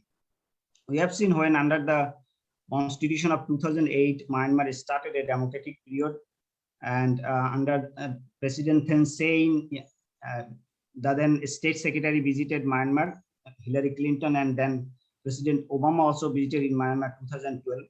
So in that sense, though there are many sanctions, but at the same time, some sanctions were waived, considering that Myanmar is transforming towards democracy. At the same time, we can see in this time, USA adopted policy, Indo-Pacific policy or pivot to Asia policy. And there was also increasing concern against China from the US perspective. So USA tried to engage Burma or Myanmar with the Western countries to ensure or to limit Chinese influence in the country. The last phase, which at present we can say it is a paradoxical era, This time USA is not adopting any comprehensive sanction, rather it is adopting targeted sanctions, for example, targeting individuals or asset freeze of particular individuals. And at the same time, if we see this time US strategy in the region, as we have seen during the State Secretary of US's visit to Japan, and they talked about the containment of China policy. So in this context, we can see that all the time US policy towards Burma was not only on the humanitarian perspective, rather also it was connected with the US strategy in the region. At present time, USA wants to contain Chinese influence in the region. That is also, influencing US policy regarding Myanmar. So at the last para, I would see that what are the present or contemporary dilemmas regarding the US sanctions against Myanmar. The question of effectiveness. The debate is that, is the sanctions really effective? Including Thant Myint Yu, the grandson of U Thant, they think that, sanction against Myanmar is not effective, rather it makes the country more isolated, or it tilts towards the China, and the Myanmar military adopts new strategy to adopt with the sanctions. But on the other argument, at present context, it is said since last 1 decade, Myanmar increased its engagement with the West. There is a business communication with them. So in this moment, it would be difficult for Myanmar to disallow or to deny the influence of Western sanctions against the country. This is one of the dilemma for the USA, how to deal with the issue. Secondly, the issue of geopolitics and human rights. We all urge that United States will impose sanctions against Myanmar based on the idea that they will fight for human rights or democratization. But in fact, the geopolitical calculations of the USA and some of the strategicians argue that USA, geopolitically, if USA applies more sanctions against Myanmar, it would isolate Myanmar, and that would hamper the US strategy or US interest in the region. As I have mentioned, the China factor is very important. USA does not want to leave Myanmar in the hand of China, as USA always terms it that it will create more human rights violation in the country. The fourth dilemma is coming nowadays is the US allies. Earlier, when the USA adopted sanctions in 1997 or 2003, and the USA found one kind of support from Japan also. They were not too much against with a strong communication with Myanmar. But this time, US allies, if I say the Quad allies, including Japan, India, and South Korea, has different point or different opinion on the issue of Myanmar as it was earlier. So it is also a dilemma for the USA how to accommodate its allies in the Asian region. The fifth one is, I think it is also in present context most an important dilemma. Earlier, till the 1990, there was less investment, Western investment in the country. But since 1992, we have seen huge Western companies invested in the country. If you see, refer in 1992, France company Total invested in Myanmar. At present, Chevron Corp of American oil giant has investment in the country. Indian Adani has a very strong investment in the country.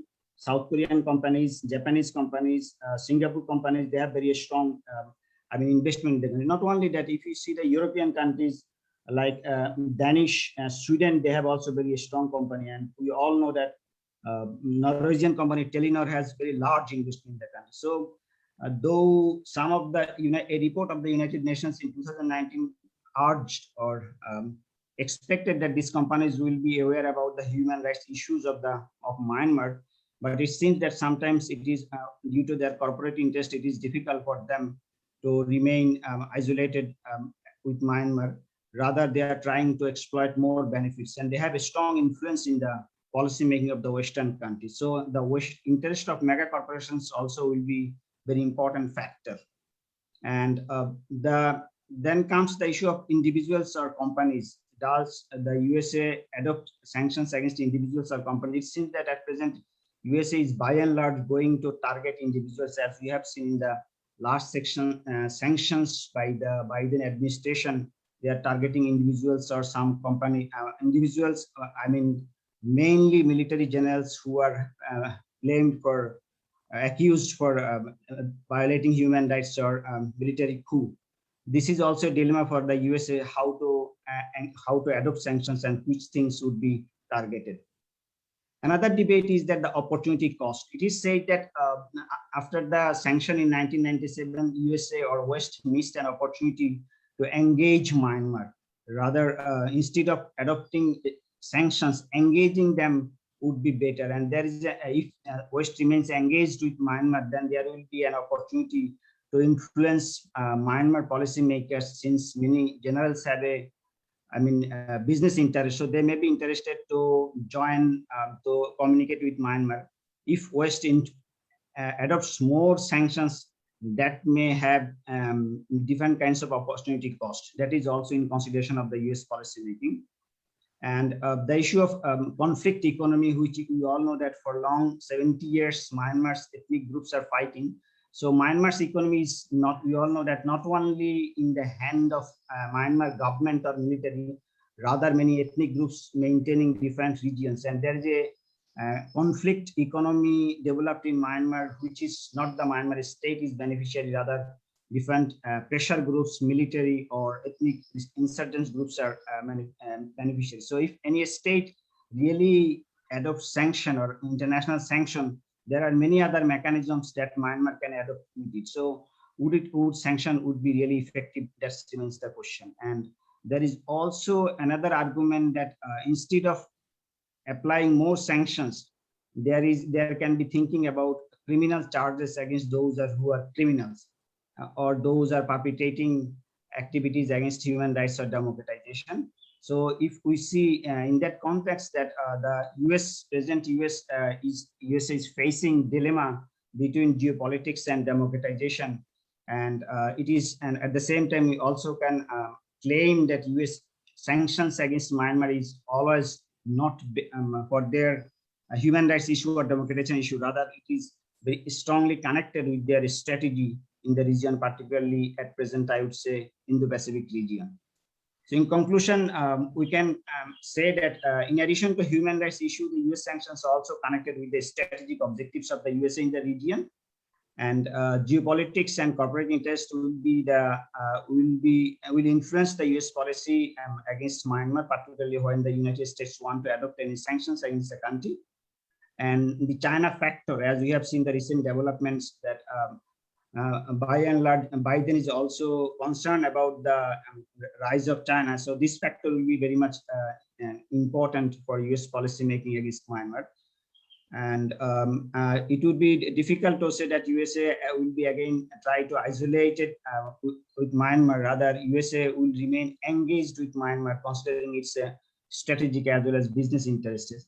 And the USA may try to engage Myanmar. At the same time, they will try to create more pressure by adopting targeted sanctions against individuals. And it seems that targeted sanctions will may continue. And at the end, I would say that the position of the allies will be vital in the US policy making. When we say that US sanction or US policy regarding Myanmar will be influenced by the policies of Japan, India, and South Korea, as well as the US allies in the ASEAN region or Southeast Asian region. Therefore, as it is argued that complete democratization may not be an option or may not be possible in Myanmar, but more pressure from the US side by adopting sanctions may be helped to create more, space for negotiation with the military, and it may help the West to increase, to develop human rights standard in Myanmar as well as in the region. Thank you, sir, and thank you all. Thank you very much, Mr. Yusuf, for sharing your insight to the intricacies of sanction diplomacy. Ladies and gentlemen, actually we are far behind our schedule. We're running short of time, but nonetheless, we'll have a brief open forum. But before we open the floor for you, I would like to request our dear audience to please check your username by which we identify you and endorse your participation. And if you intend to speak, please raise your hand, I mean the digital hand, and wait for being nominated. You may also send your questions in the message box, and please keep your microphone switched off until you speak. And in case you are expressing your opinion, I'd request you to be very, very brief and precise. With that, with the permission of our chief guest, I open the floor to the audience.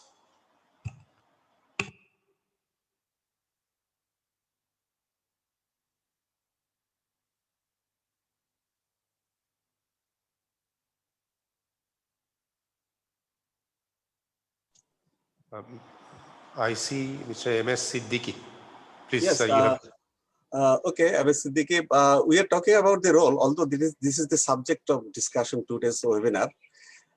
May I have an opinion from any of the speakers that whether we have successfully tried to convince the other stakeholders to work in our favor, or to convince them to our cause or Rohingya issues, what we trying to promote.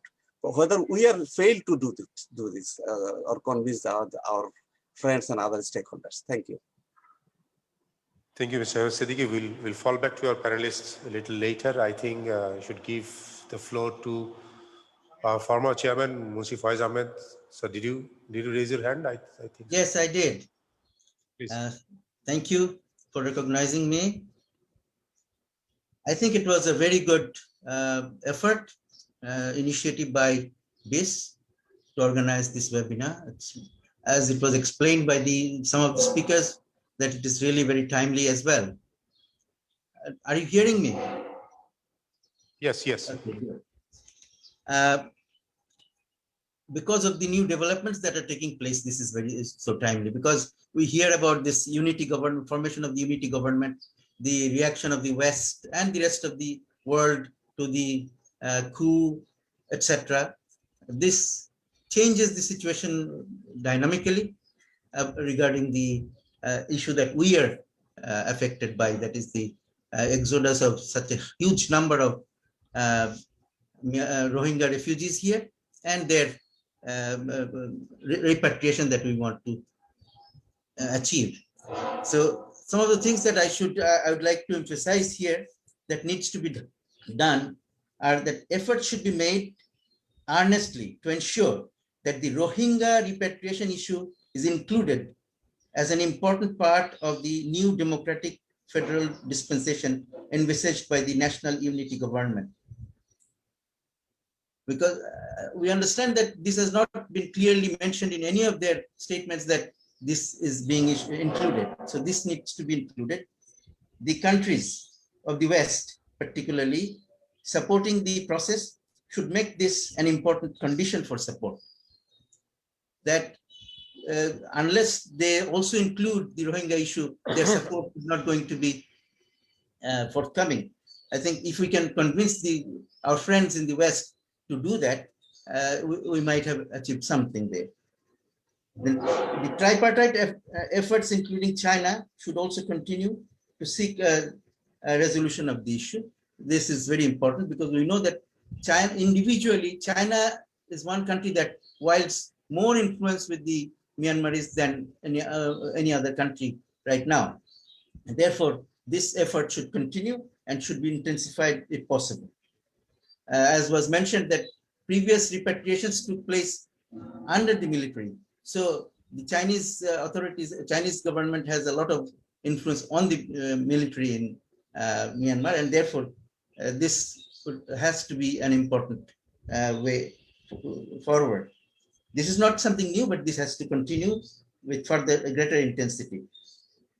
We should engage India more as well, because as was explained by many of the speakers, particularly Professor Imtiaz, about the interests that India, Japan, China all have in this country, and therefore their involvement would also be very important. ASEAN, as was mentioned, needs to be more engaged. We must continue to pursue the ICC, ICJ processes. because that is another thing that will continue to put pressure on the Myanmarese authorities, whether it is the military government or any other civilian government that may replace it. But this process has to continue. Then some people have talked about ARSA. I leave a question here. Is ARSA a reality or is it a ruse created by the Myanmar army? Because at convenient times, the Myanmar army would exhibit a few examples of the ARSA activities, but really there is no continued or planned, coherent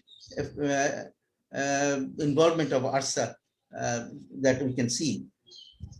Then the important point was made by Professor Imtiaz, which I think should be further worked on, is the resolution of the Rohingya issue is definitely a precondition for stability in Myanmar, particularly in the Rakhine state, which is very important for the interest of the countries that have their investments and other interests in these areas, in this country, and particularly in Rakhine state. And the last question that I would like to leave here is that there is a growing pressure on the military here in Myanmar. And is it possible that the army in Myanmar may see a counter coup? Should we not keep ourselves open to such possibility? Thank you. Thank you. Thank you very much. General Shahidul Haq, please. Please unmute. Unmute your microphone, please. Sorry. Yes. Thank you very much, Mr. Chairman. First of all, I'd like to give my very short observation. Then I'll ask the question to the Honorable Minister. My observation is that this current situation has shown once again, the bankruptcy of West and Americans, because they can't see beyond China containment policy and Aung San Suu Kyi. I mean, you just see for the last couple of days. I mean, everything in place here is Aung San Suu Kyi or contain the China. This is number one. Number two is that the whole in this it's unfortunate that for Bangladesh, rise of China is a problem in different sense, like Rohingya crisis and whatever is happening in our neighborhood. So to contain China, West and Americans are doing everything in their way. I mean, which is unfortunately, these things have gone into the geopolitical black hole. Number three is that national unity government, somebody was saying this one. Let me clarify this one again. National unity government is a Burma-driven, again, a political proxies just to create pressure on that one. It has nothing to do with the general, what is it called, accommodation of other ethnic groups, though they have given a statement. The statement and the appointment of so-called ministers, these are for to have the arms, rather militia in their side if required. Number three is that sanctions. Let me say again, that whatever the sanctions, targeted sanctions imposed by EU or United States, Australia or New Zealand, these are all peanuts. Because this target, let's say Aung San Min Aung Hlaing, Senior General Min Aung Hlaing, he doesn't have any property in America or EU. So that sanction is useless for it. Last one is that please be note that Rakhine current context. I mean, as the whole Myanmar, you know that is against the coup, but in Rakhine, it's a little bit peaceful because one of the leader, this Dr. Aimong, he's released. And he's, you know, for your information, he's one of the fanatic who started the genocide in 2012. Now there is a compromise between military and the Arakan parties, plus Arakan armies, just to go about everything. So this is actually related with the fact that Mrs. Min Aung Hlaing, this is current military chief Janta's wife, is from Rakhine. So this is a equation is working on there. This whole, I mean, peaceful in Rakhine can be as a advantage to us, because we may negotiate with them. We can get their ideas. What is the Rohingyas? What will be their future? And my last is that question to the Honorable Foreign Minister is that what is our policy? As I can see from here that we are telling others to do this one, to others to put sanction, but what is our policy? Thank you very much. Thank you, General Shahid. Ambassador Shamim Ahmed.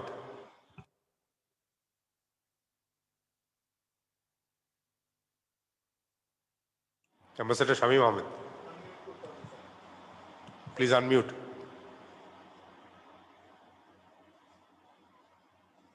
You are still muted.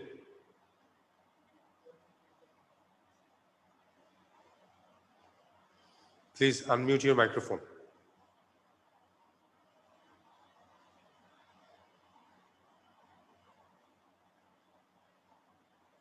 You are still muted.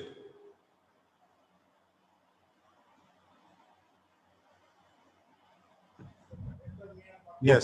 Can I be heard? Yes, you're audible now. Okay, thanks, Mr. Chairman. I've got two questions, one to Professor Imtiaz Ahmed and the other one to Director General Delwar Hussain. To Dr. Imtiaz, you just talked about the decoupling with Myanmar by China, India, Japan, and others. Would you please elucidate your proposal? I mean, what do you mean by decoupling? Do you mean decoupling of the entire spectrum of relationship with Myanmar, or part of it? This is one. And to DJ Delwar Hussain, thanks for your presentation. I just wanted to know, has there been any open Security Council meeting, not informal consultation, closer consultation, open Security Council in the main Security Council chamber that ended with adoption of a resolution on Myanmar? Thank you. Thank you very much. Dear audience, we'll take our last three questions before we turn to the panelists. I'd request Professor Rahman, did you raise your hand? Professor Rahman? No, he's not there. Okay. Okay, Director Mofa. I just wanted to know from Professor Imtiaz Ahmed, sir, that so far we have seen an excess of the Myanmar military and the majority bombers against the Rohingya. Now, given the ongoing situation, now they are on a confronting, they are fighting each other. How this ongoing scenario or the unfolding situation will affect the Rohingya repatriation issue from your perspective? This is one thing. Second thing, second question to Professor Imtiaz Ahmed, sir, again, that some of our panelists have said that the sanctions, the targeted in whatever manner, these are peanuts for the Myanmar military because they have lived with this thing for last few decades. So how do you foresee that the expected outcome or result, if we really achieve from the ICJ or the ICC initiatives, how it would affect the repatriation or for a dutiful solution of the crisis from your perspective? Thank you, sir. Thank you very much. Colonel Saleh.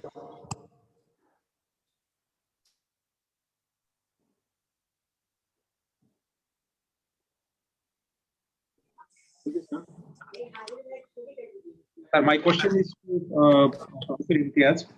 Sir, while his deliberation, he tried to indicate that the military presence in Myanmar, I mean military takeover in Myanmar, may not be, he tried to indicate that may not have barrier in the repatriation process of the Rohingyas. But I like to ask him that Myanmar coup is likely to have multiple regional impacts, like it is likely to further push the region towards democratic regression at a time, like we know that already some of the speakers have indicated that countries like Philippines, Cambodia, Indonesia, and Thailand are suffering democratic backsliding as well. And it will also add to regional instability because outward migration flows. And lastly, I'd like to indicate one issue, sir, that is the armed ethnic insurgencies in Myanmar, who might take advantage of this coup to step up their military campaigns and ceasefire deals, sir. Do you think that it may have some issues, sir? Thank you, sir. Thank you, Colonel Sarin. Ladies and gentlemen, we'll take one more question. The last question, General Aminul Karim. Sir, please. Thank you, Mr. Chair. Actually, I don't have a question as such. I'll just draw your attention on using two terms. One is containment of China, which is a very strong term. America is not applying containment to China like America did against Soviet Union. That's a very strong term because that involves military, security, trade, commerce, diplomacy, and everything. What America at the time is doing is competing with China. The official policy of America today is competition with China. And the other term is resolution of the problem. Resolution of the problem is a much deeper term. What we are trying to do is repatriate these so-called refugees to Rohingya. Resolution is a very, very deep term, and you have to, it's an all-comprehensive measures up to the political problem. So we should be a little careful on using this term. Thank you, sir. Thank you, Professor Aminul Karim. Ladies and gentlemen, we will fall back to our panelists, but this is what we're going to do. We are going to go for one round to each of the panelists, and the panelists may answer any of the questions, or if you have anything to add. We go in the reverse order, starting with Mr. Yusuf.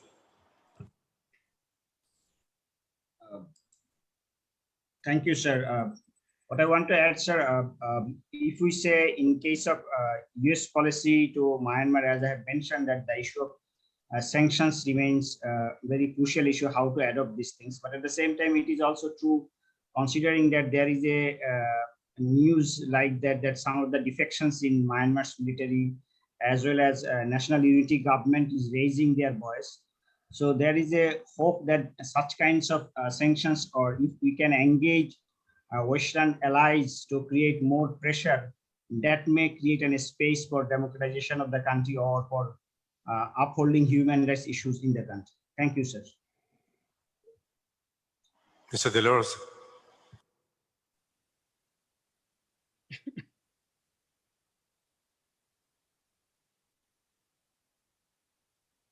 Please unmute. Is it okay now? Yes, you're audible. Thank you. Thank you. Actually, I think just one question is directed at me. I would like to respond to that one. It was about a query about whether there was any open UN Security Council session on Rohingya. Yes, there had been a couple of open UN Security Council session on Rohingya issue. The first being, I think, in late September 2017, and another one subsequent.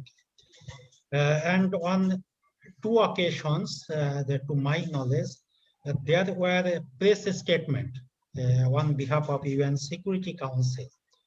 And there was only one statement by chair of the Security Council, which was issued on 6 November 2017.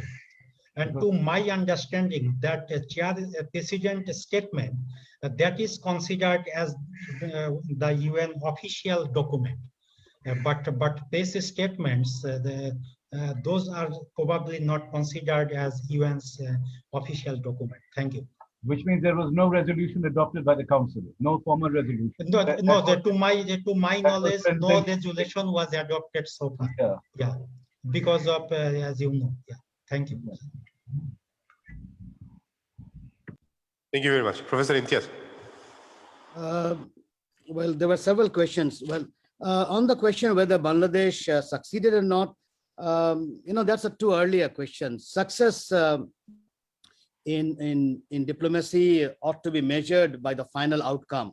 Unless we have the final outcome, I don't think we can talk about success. So you'd say that it's a too early a question. On the issue of sanctions, they've been peanuts. I agree. Even U.S. Bilateral trade with Myanmar would not go over 1.5, I think $1.4 billion 2019 figure. So it's peanut, no doubt, compared to China's, which is huge. But keep in mind, you are in the stage of globalization. You are not in the 70s. You're not in the 80s or 90s. This is globalization we're talking about, okay? And Myanmar started engaging with the international community when you have globalization. Now, what it means? What it means that you don't produce everything in one country, and you don't produce for one market. It's multiple markets, multiple producers. You know, I think ready-made garments would be one easy example to say it's a multiple product. So keep in mind, even if it is a peanut, that peanut can have linkages with other peanuts. And if you have 10 peanuts, then it's quite a lot. So one has to look this holistically and not bilaterally. Time and again, I pointed out doing globalization, bilateral trade figures doesn't make any sense. Bilateral deficit doesn't make any sense. Bilateral, even budget, national budget doesn't make much sense because of this whole global process where components of export can be imported and components of import can be exported. So you have a totally different understanding of export and import in the age of globalization. Very quickly on Ambassador Shamin's issue of decoupling. Well, this is an open platform, and I don't think it will help negotiation or democracy itself or diplomacy itself by saying all that can be done. You need to, at least I need to keep something inside. But to be at least one point can be pointed out that the decoupling would be on the issue of the Rohingyas. Let's sit down with, negotiate with them, and have all the things. But at least if we can convince them that you decouple the Rohingya issue from them and take a strong measure, that would help their business, because that would help stability. That's the argument. But there are other ways of doing it. As I said, you need out-of-box diplomatic maneuvers, and you need to be very creative in doing this. Very quickly on the question raised by the director Mofa on the majority bomber, what will happen now? I always think that you need to keep all doors and windows open. This is the bottom line of any diplomacy. Don't shut any fronts. And I think that is important. As I said, Myanmar military would remain. Whatever maybe, your state can't be without a military. We are not thinking, or we are not seeing what you call a revolution coming out so that you can have an alternative military. That's not there. So this is the military that we will deal with. And I think they thrive on chaos. They thrive on conflict. Don't forget, Myanmar military thrives on chaos. There are not only Myanmar military, there are X number of military which thrives on chaos. And there is in this region also, if you take Pakistan, would be another example, which the military thrives on crisis and chaos. So what I will say that we should not rule out having contacts with every fronts, and that is where the creative side of diplomacy is required. Very quickly on the issue of sanctions and peanut, I pointed out, but this whole issue of ICJ and ICC ought to continue. This is not something that either and or, that since we are dealing with the Myanmar, no, the process has started. That is going to take time, no doubt about it. But Bangladesh would, as mandated in its constitution, that we would remain with disempowered people. There's a clause in our constitution and for the aspirations, freedom aspirations of the people. So from that point of view, support on the Rohingyas has nothing to do that Rohingyas has come here. Support to the ICJ and ICC is mainly because a genocide took place, which I said is not a bilateral issue. The moment you have genocide, it becomes international. Very quickly on Con Sullivan's point, this is, keep in mind that the military in Myanmar would now want, want recognition from any quarters. And I guess economies, in the region and economies beyond the region know very well that this is the best time to deal with the Myanmar, because since domestically it is weak, this would be the best time to negotiate and get an economic deal favorable to them.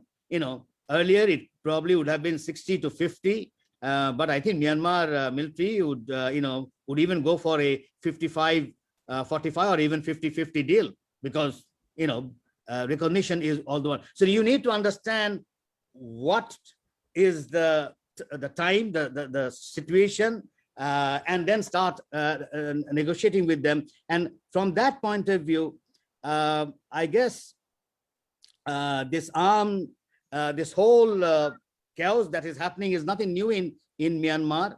The border areas has always been chaotic. The border areas have never been under their control, bulk of it.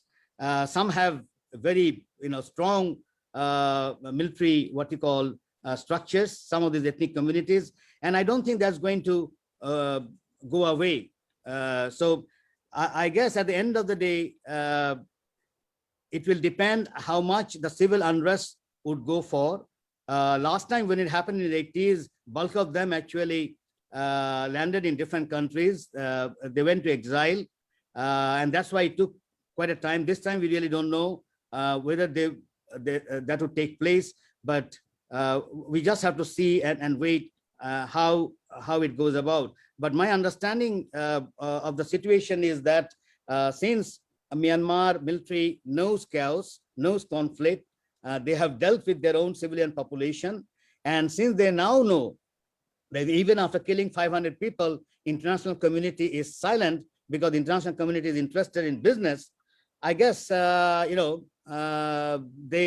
have rightly probably thought about their policies and strategies.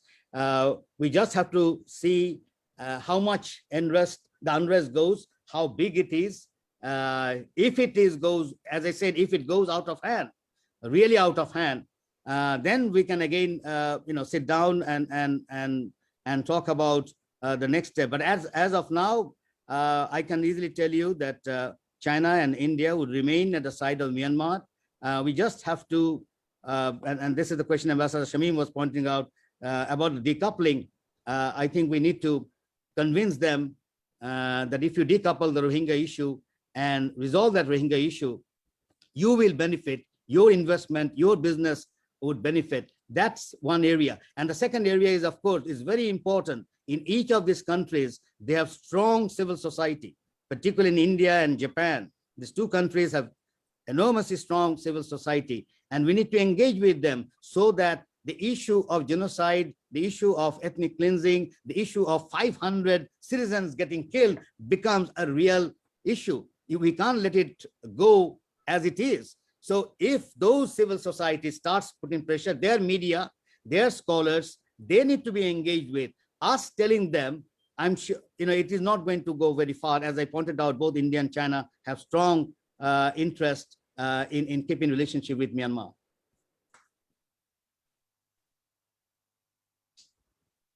Thank you very much, sir. Brigadier General Shakawat Hussain. Thank you very much. I will not take much time. I will just flag few points which has been raised by various questionnaire. First of all, what I believe is somebody talked about counter coup. Is it possible? Well, everything is possible, but everything is not also possible, because we should not underestimate the Myanmar military. These are very intelligent people, and it's a very old sort of civilization, and they really understand what they're doing. You look at the way they have framed the constitution. Look at the way they have framed Aung San Suu Kyi into ICJ and internationally condemned. And today her stand inside Myanmar is not as strong as we think it is.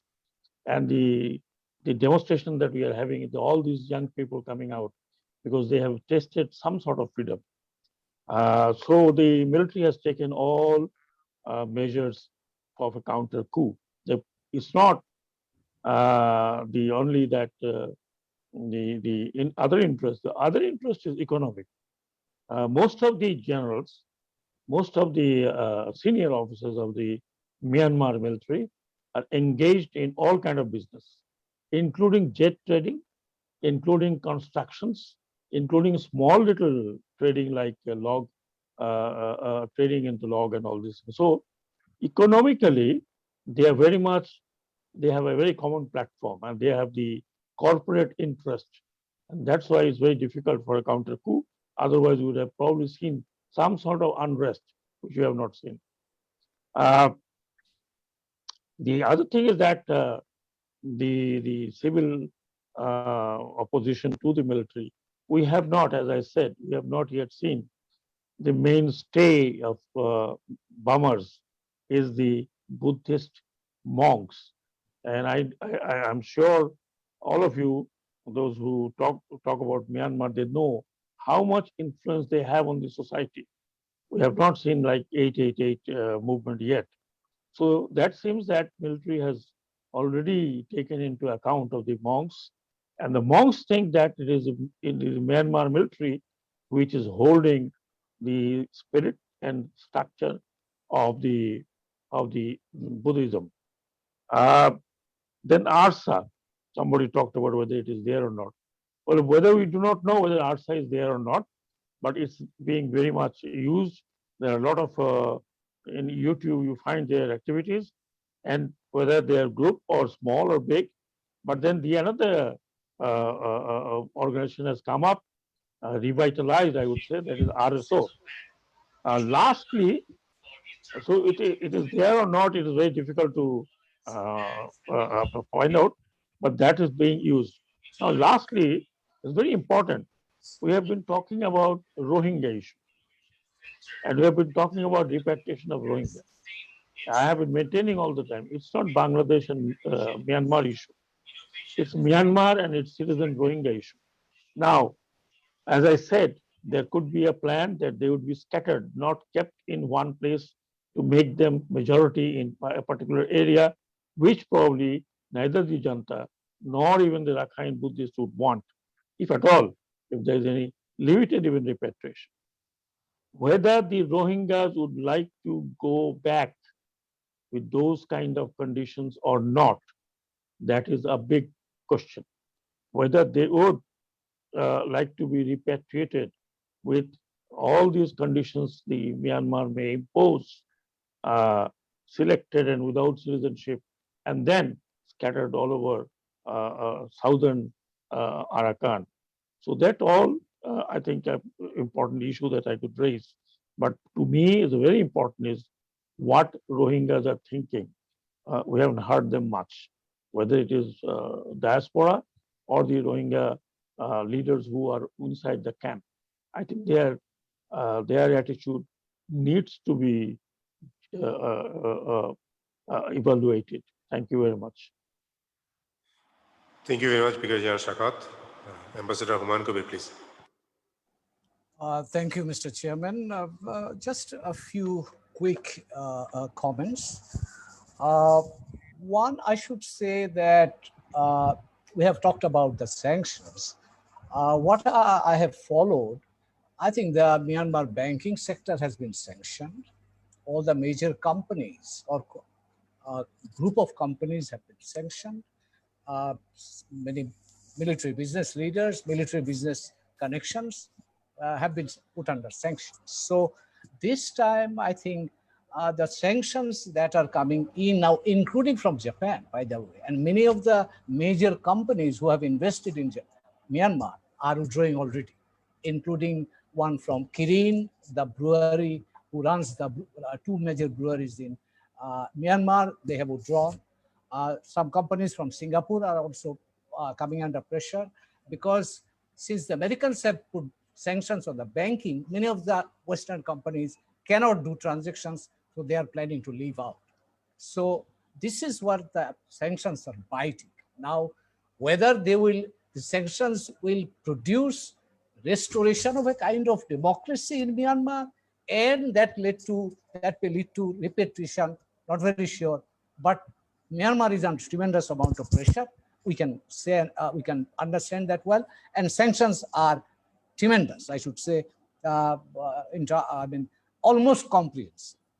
Point number one. Point number two, two things we should keep in mind with regard to the repatriation. I was struck when I saw one Myanmar Rohingya leader criticized the military takeover. And I think we perhaps may consider to give a calibrated voice to the Rohingyas themselves. I underline the word calibrated voice, meaning that whatever we think would be appropriate and what would not compromise Bangladesh's interest, we can bring out their voice, because so far, and even today's discussion, it boils down to Bangladesh and Myanmar.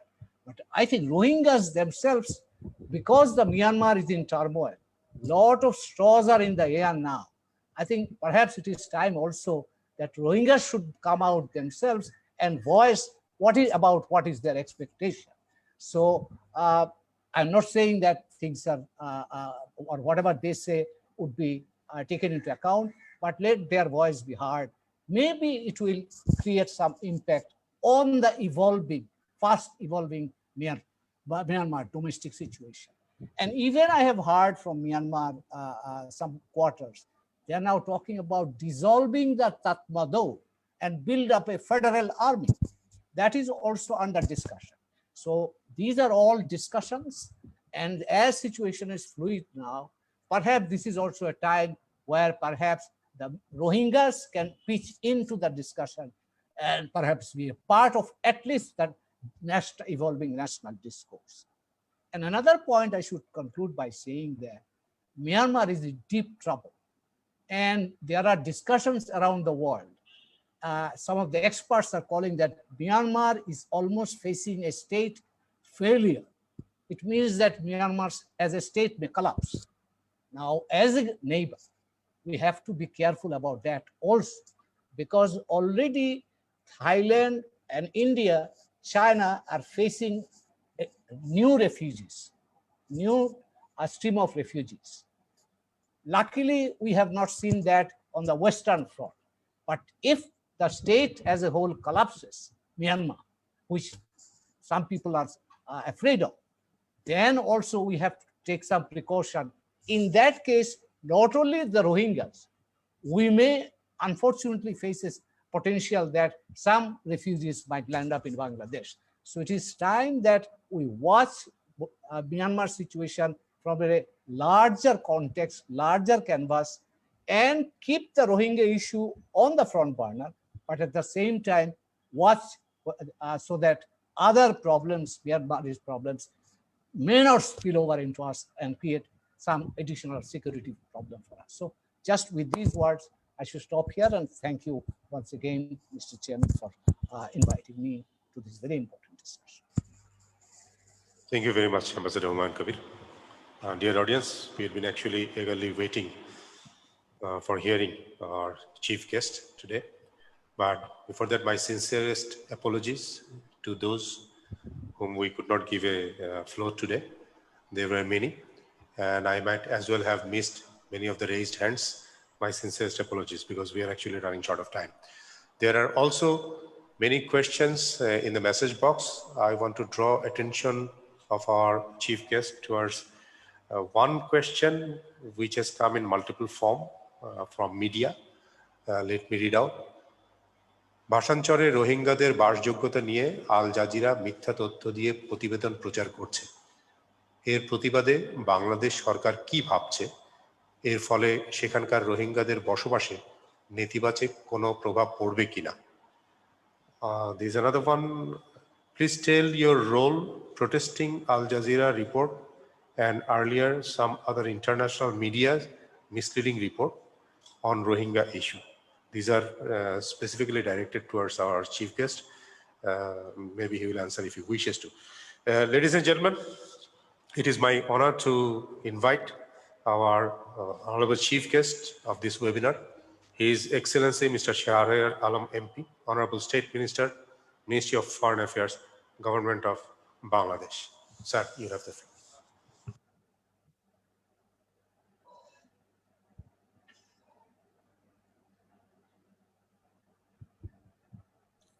You are muted.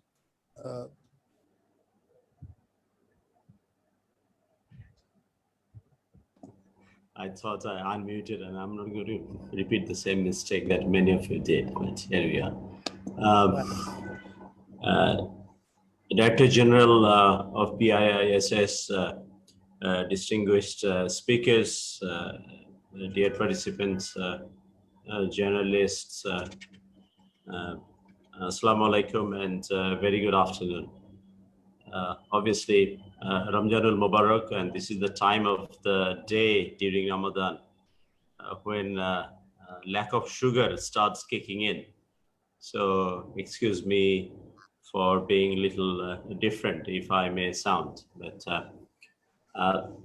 at the onset, I'd like to thank BIISS for hosting this very important webinar amid the renewed surge of COVID-19 pandemic, and especially for inviting me to speak at this webinar. As of now, we have had several speakers, and I'm not necessarily the most important speaker here, who have, all of you have elaborated on the actions and reactions of the important global actors regarding the crisis. And some of the questions those are being asked gives me some idea, about the clarity of the situation, how things are perceived. And I must say that it sounds like some of you are still in a lot of confusions on this very important and very significant incident in the region, not just it involves Bangladesh, but the region as a whole. I thank the speakers, all of you, for your very valuable and insightful deliberations and comments. By now, we all are aware how the crisis evolved in Myanmar. I don't need to repeat that, but Bangladesh surely saved the world from a possible catastrophe when these unfortunate people fled en masse from violence, persecution, atrocities, term it the way you like it, at the hands of their own people in their own country almost 4 years ago, 2016 September, and then obviously the big one on 25th of August 2017. So you can clearly see that it was going on for a month, and I can recall the day 25th of August because myself and Honorable Law Minister was at the Human Rights Council in Geneva, and we met the High Commissioner and the then High Commissioner, and briefed him about the situation, and that is when he went on to describe this as a textbook example of ethnic cleansing. So that was 4 years ago. As a responsible member of the world community, we did our part by providing temporary shelter to the Rohingya, sharing food. Our community, recall those days, our officers, BGB officers, carried those wounded one, the elderly females on their laps, and gave them shelter, gave them treatment, and we ensured the basic humanitarian needs as a very first responder, even before international community stepped in. It was a colossal task on the part of a country with limited resource, Bangladesh, with a large and high density of population, and rough terrain, or where even if you want, you cannot take your deliveries and services and products to that location. So the first 3-4 months was really difficult. Since then, we have been spending millions of dollars every year for coordination of massive humanitarian operation, ensuring safety, security in and around the camp, and improvement of living conditions of displaced Rohingya, restoration of the environment. 3 years ago or 4 years ago when we visited to make those temporary shelter, we had to deforest, or rather the Rohingya themselves, did that in very large, almost 5,000 acres of land. If you go there now, you'll see afforestation has begun, and trees has grown at, to a considerable size. We also spent over $350 million to build our own, from our own budget, to develop a dedicated place for at least 100,000 Rohingyas to start with, the Bhasan Char. But the subsequent clusters, the initial one that was made under the supervision of Bangladesh Navy, can potentially house up to almost about 99,000. So let's call it 100,000. But the additional ones would be lesser because we have built those dams and more permanent structures. So adding on to that will be less costlier than the first one, obviously. And just to update you, as of now, we have almost 20,000 Rohingyas in Bhasan Char who moved there voluntarily. We facilitated it. And the update is that UN and some friendly countries visited and to some extent obviously expressed satisfaction, even though it is not written black and white clearly, but UN very clearly told us that they will engage with us to work out how they could support the Rohingyas living in Bhasan Char. So that's hopefully soon enough they will start taking responsibility of those who moved to Bhasan Char. And obviously following the outbreak, there were outbreaks at the camp. We have recorded so far about 10 deaths and about 490 odd positive cases. We tested up almost 40,000 Rohingyas, but 500 tested positive so far. So these are some of the just small numbers and updates. Now, obviously, despite intense bilateral diplomatic efforts from our side, as well as repeated calls of the international community and scores of resolution, both at various UN bodies, except obviously one of the distinguished participants asked about the Security Council. Obviously, the resolution didn't went through because of the vetoes, but the chair issued a statement, and we have friendly countries like, let's say, UK is the current chair. So we know we do see movements, but not a clear resolution. But anyways, both at various, as I said, the UN bodies as well as other regional bodies like EU failed to bring about any positive change in Myanmar's mindset, policy, and approach. Till date, not a single Rohingya could return, though it was supposed to begin way back in January 2018. One of the good things I think we have done is within the first, I don't remember the exact date, but that was probably towards November or December, our then foreign minister actually traveled to Naypyidaw, and Bangladesh and Myanmar signed these two bilateral instruments that should have paved the way for early repatriation, but obviously that didn't happen. Myanmar authorities didn't demonstrate any genuine political will. I must say that, even though this might sound a little, non-diplomatic, so to speak. So they haven't shown any genuine political will to resolve the crisis. Rather, they have attempted to make falsified and misrepresented facts unsubstantiated claims and laid unjustifiable blame on Bangladesh to deny their own obligation, and thereby misguided or tried to misguide the international community. At the same time, the business as usual approach of the international community by means of increased bilateral trade. Obviously, things has changed in recent times to some extent, I must say.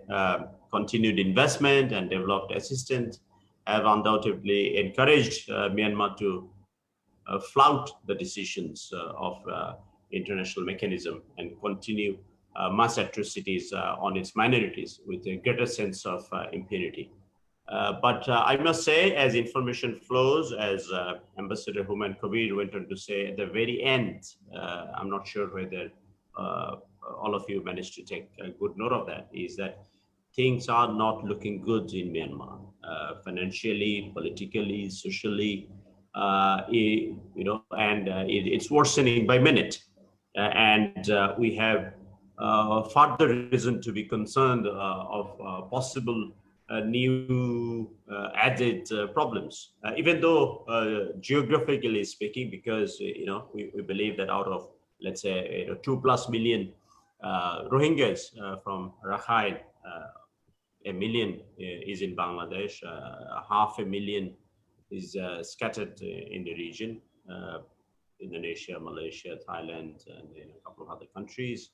I don't know, probably about 300,000 or so left in some parts of the state of Rakhine. But we are not expecting other ethnic minority groups to enter Bangladesh or make an attempt to enter into Bangladesh, because obviously there are buffers, and the entire state of Rakhine is in a state of war for good 6+ months.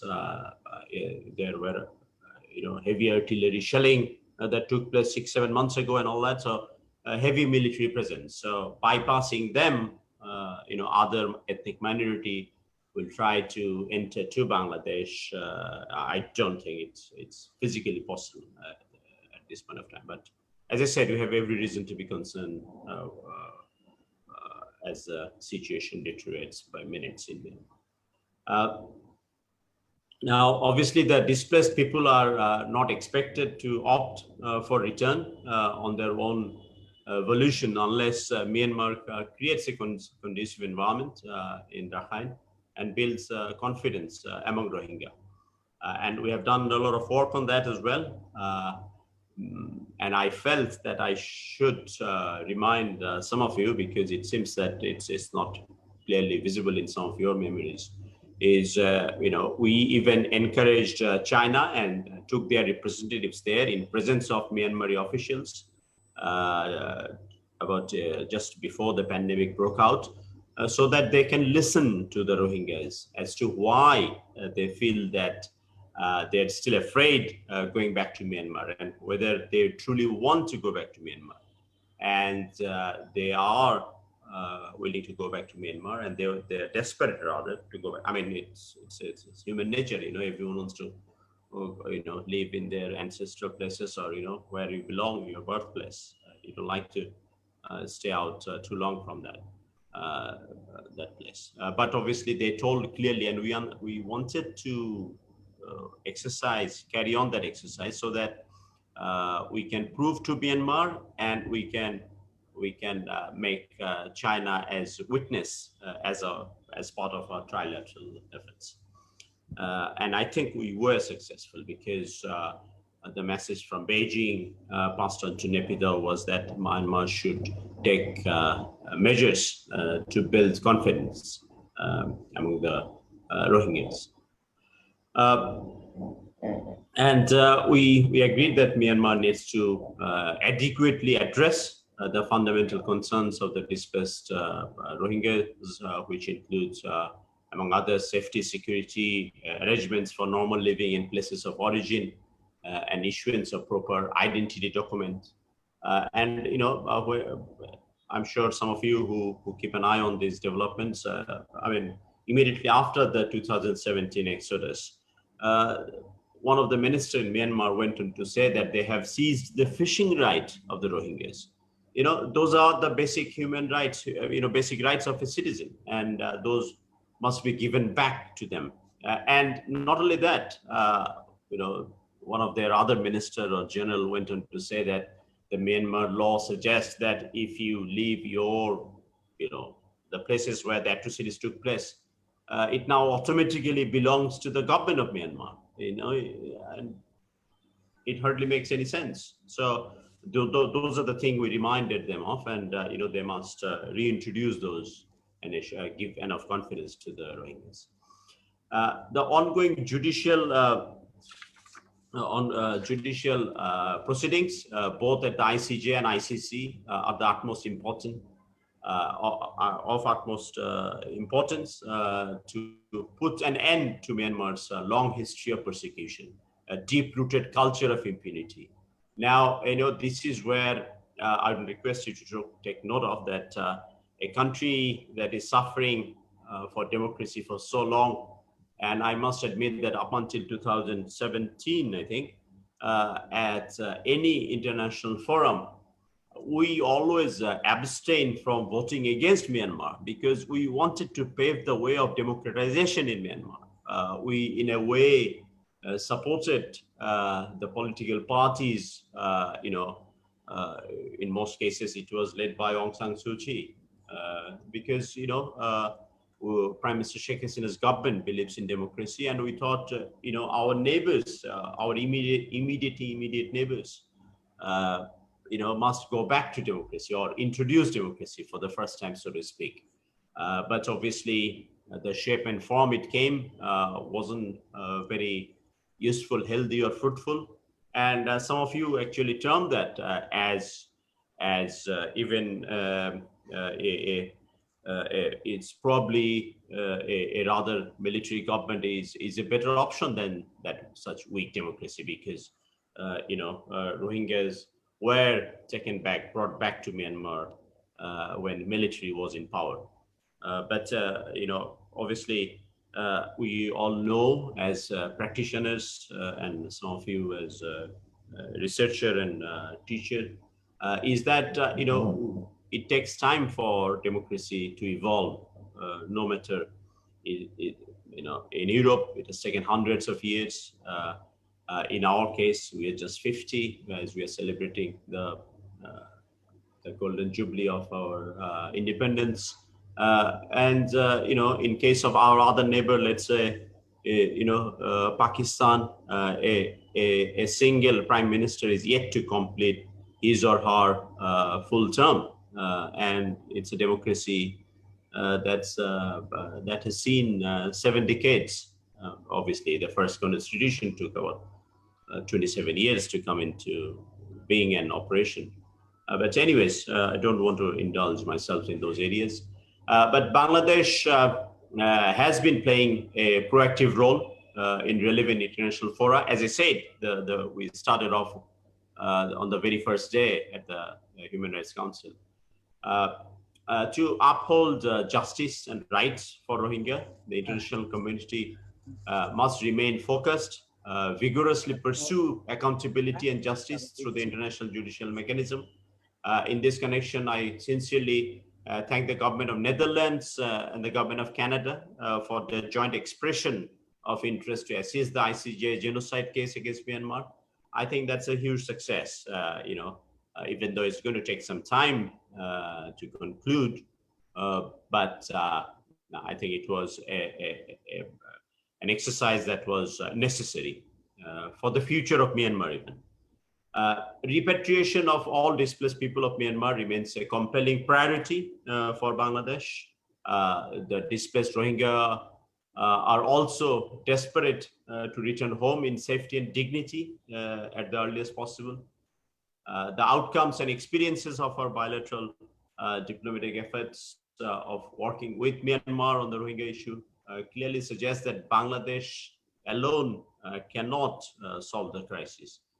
Given the gravity of the crisis of over 1 million Rohingya and the mindset of the Myanmar authorities, the international community must not shy away from their responsibility to resolve the crisis and relieve Bangladesh from the burden that Myanmar has imposed on us.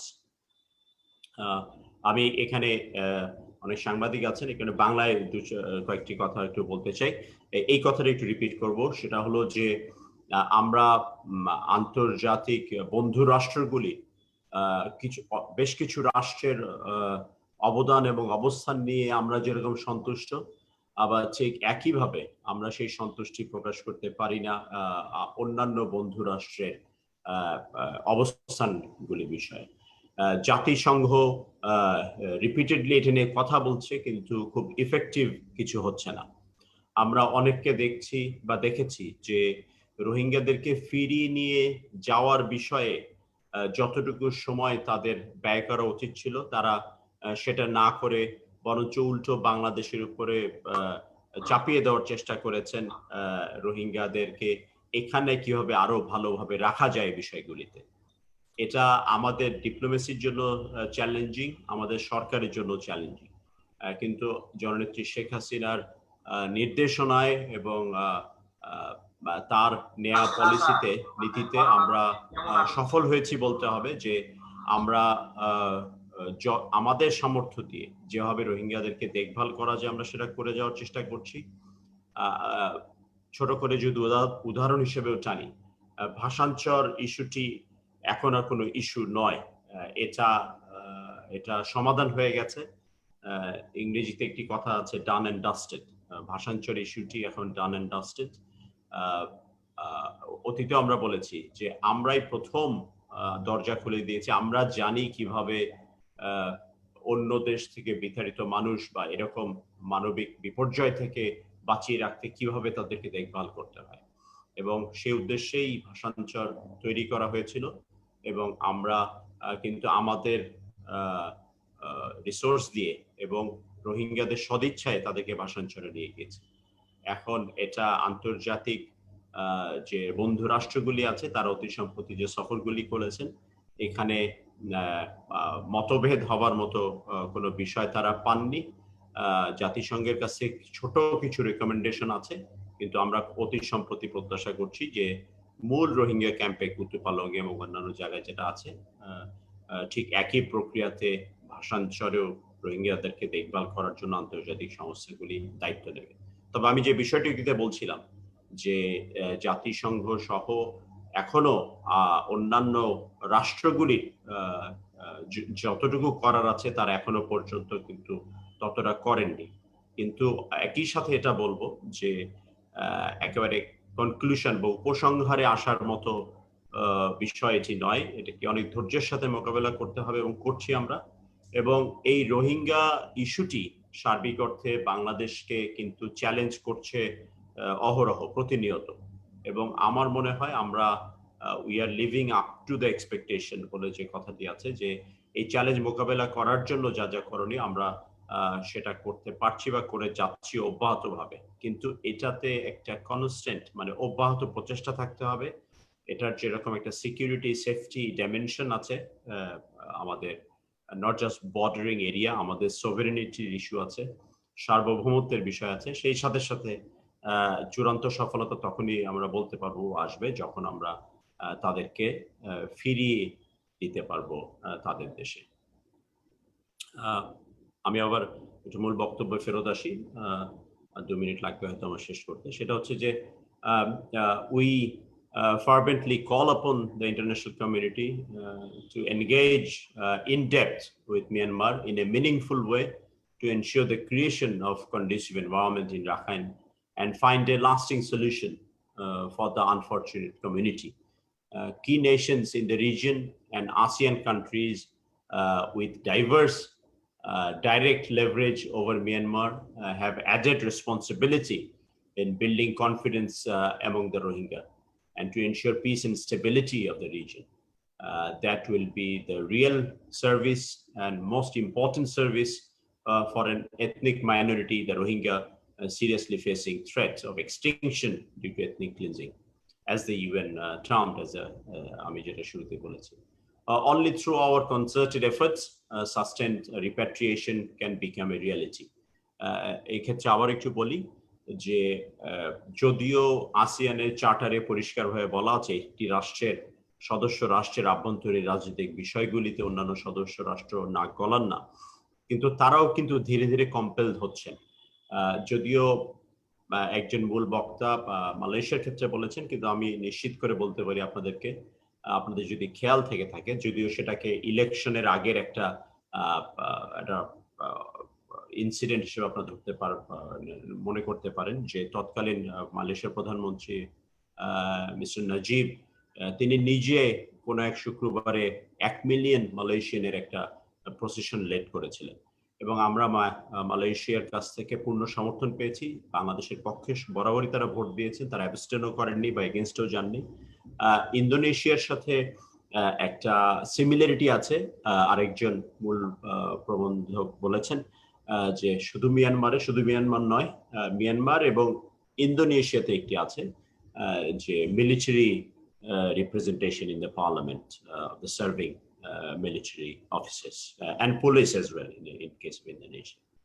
তো এরকম একটা মিল যেখানে আছে, সেটার মিলের আরো গভীরে আমরা গিয়েছি এবং ইন্দোনেশিয়াকে খুব ইফেক্টিভলি আমরা তাদেরকে কাজে লাগানোর চেষ্টা করছি, এবং ইন্দোনেশিয়ার পররাষ্ট্রমন্ত্রী আমাদের অত্যন্ত কাছের আপনার মসজিদি এ পর্যন্ত 3 বার এসেছেন, এবং তিনি প্রথম 2016 সালেও এসেছিলেন, 17 সালেও প্রথম দফায় এসেছিলেন। এবং অনেক সময় অবশ্যই আপনি যখন দুতিয়ালি করবেন, তখন যে পুরোপুরি আমার পক্ষ হয়ে যদি সেটা করতে চান, তাহলে আরেক পক্ষের কাছে গ্রহণযোগ্য হয় না বিষয়টি। এটা খুবই স্বাভাবিক একটি বিষয়।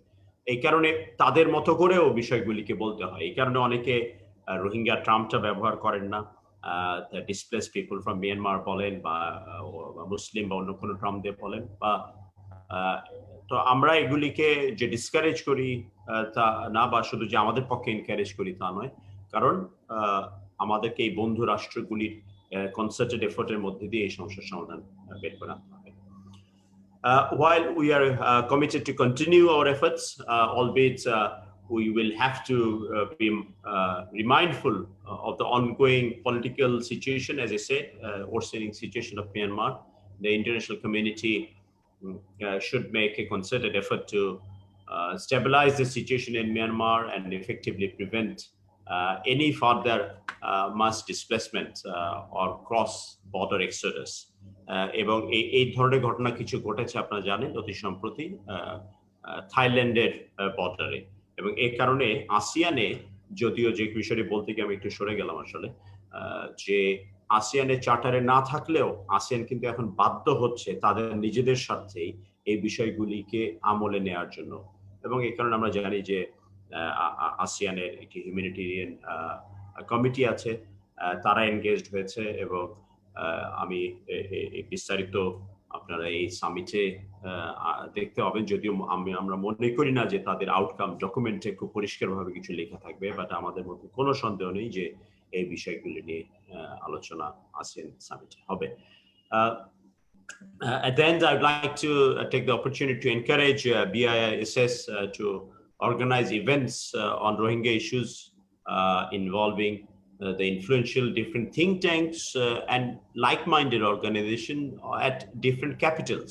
এই যে ASEAN রাষ্ট্র বা এই যে আমাদের বন্ধু রাষ্ট্রগুলির আরো think tank দেখি নিয়ে, particularly in the friendly countries of Myanmar, with that would contribute in creating wider appeal in favor of a lasting solution of the crisis. I would also request BISS to conduct academic research whenever necessary in a bid to counter the baseless narratives of the Myanmar authorities considering the Rohingyas. আমি এখানেই শেষ করতে যাচ্ছি, আমাকে ধৈর্য ধরে শোনার জন্য। আপনাদের সকলের কথাও আমরা সকলে শুনেছি। আমি সকলকে আবার ধন্যবাদ জানাচ্ছি, এবং এই মহামারীর সময়ে আমরা সকলে যেন স্বাস্থ্যবিধি মেনে চলি, আমরা সকলে যেন নিরাপদ থাকি এবং অন্যদেরকেও নিরাপদ রাখি, বিশেষ করে পরিবারের এবং সমাজের এবং আমাদের স্ব দপ্তরের বয়োজ্যেষ্ঠদের। আল্লাহ তাআলা সকলের মঙ্গল করুন। I thank you all for your patient hearing. Joy Bangla, Joy Bangla. Thank you very much, Honorable Minister.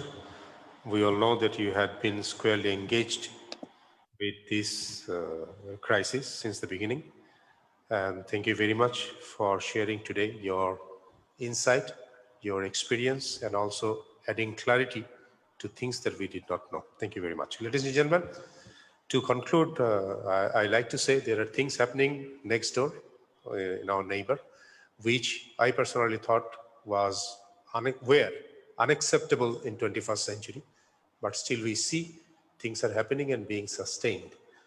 There are some people romantically believed the turmoil that is happening in Myanmar to be the birth pain of democracy, but this hypothesis is questionable when we also see there are also significant support in favor of the atrocities that is going on. Today is a long discussion. We understand there are many dimensions to that other than humanitarian dimensions. And then, as the Honorable Chief Guest also alluded to, probably we'll have to prepare for a long-term approach. This is going to take time. And then all discussants today have mentioned specifically that we have to take all-out effort, and particularly Ambassador Humayun Kabir, who mentioned that we must start including Rohingyas into the discussion.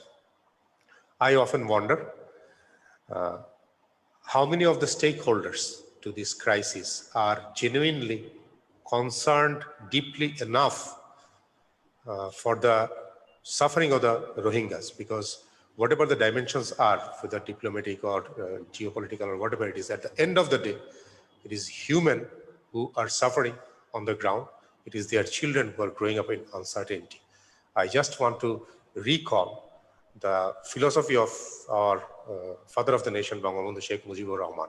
If we analyze his all activities, all efforts were directed towards human being. And here, the human beings are suffering on the ground. Let us take all-out effort to do that. I would like to humbly express our gratitude to our Honorable Chief Guest for being here today and gracing this occasion and sharing his valuable comments. I would like to also thank our learned participants, learned panelists for sharing their own expertise and their own knowledge, and also my humble gratitude to the vibrant participants for being present today. Thank you very much. Thank you all.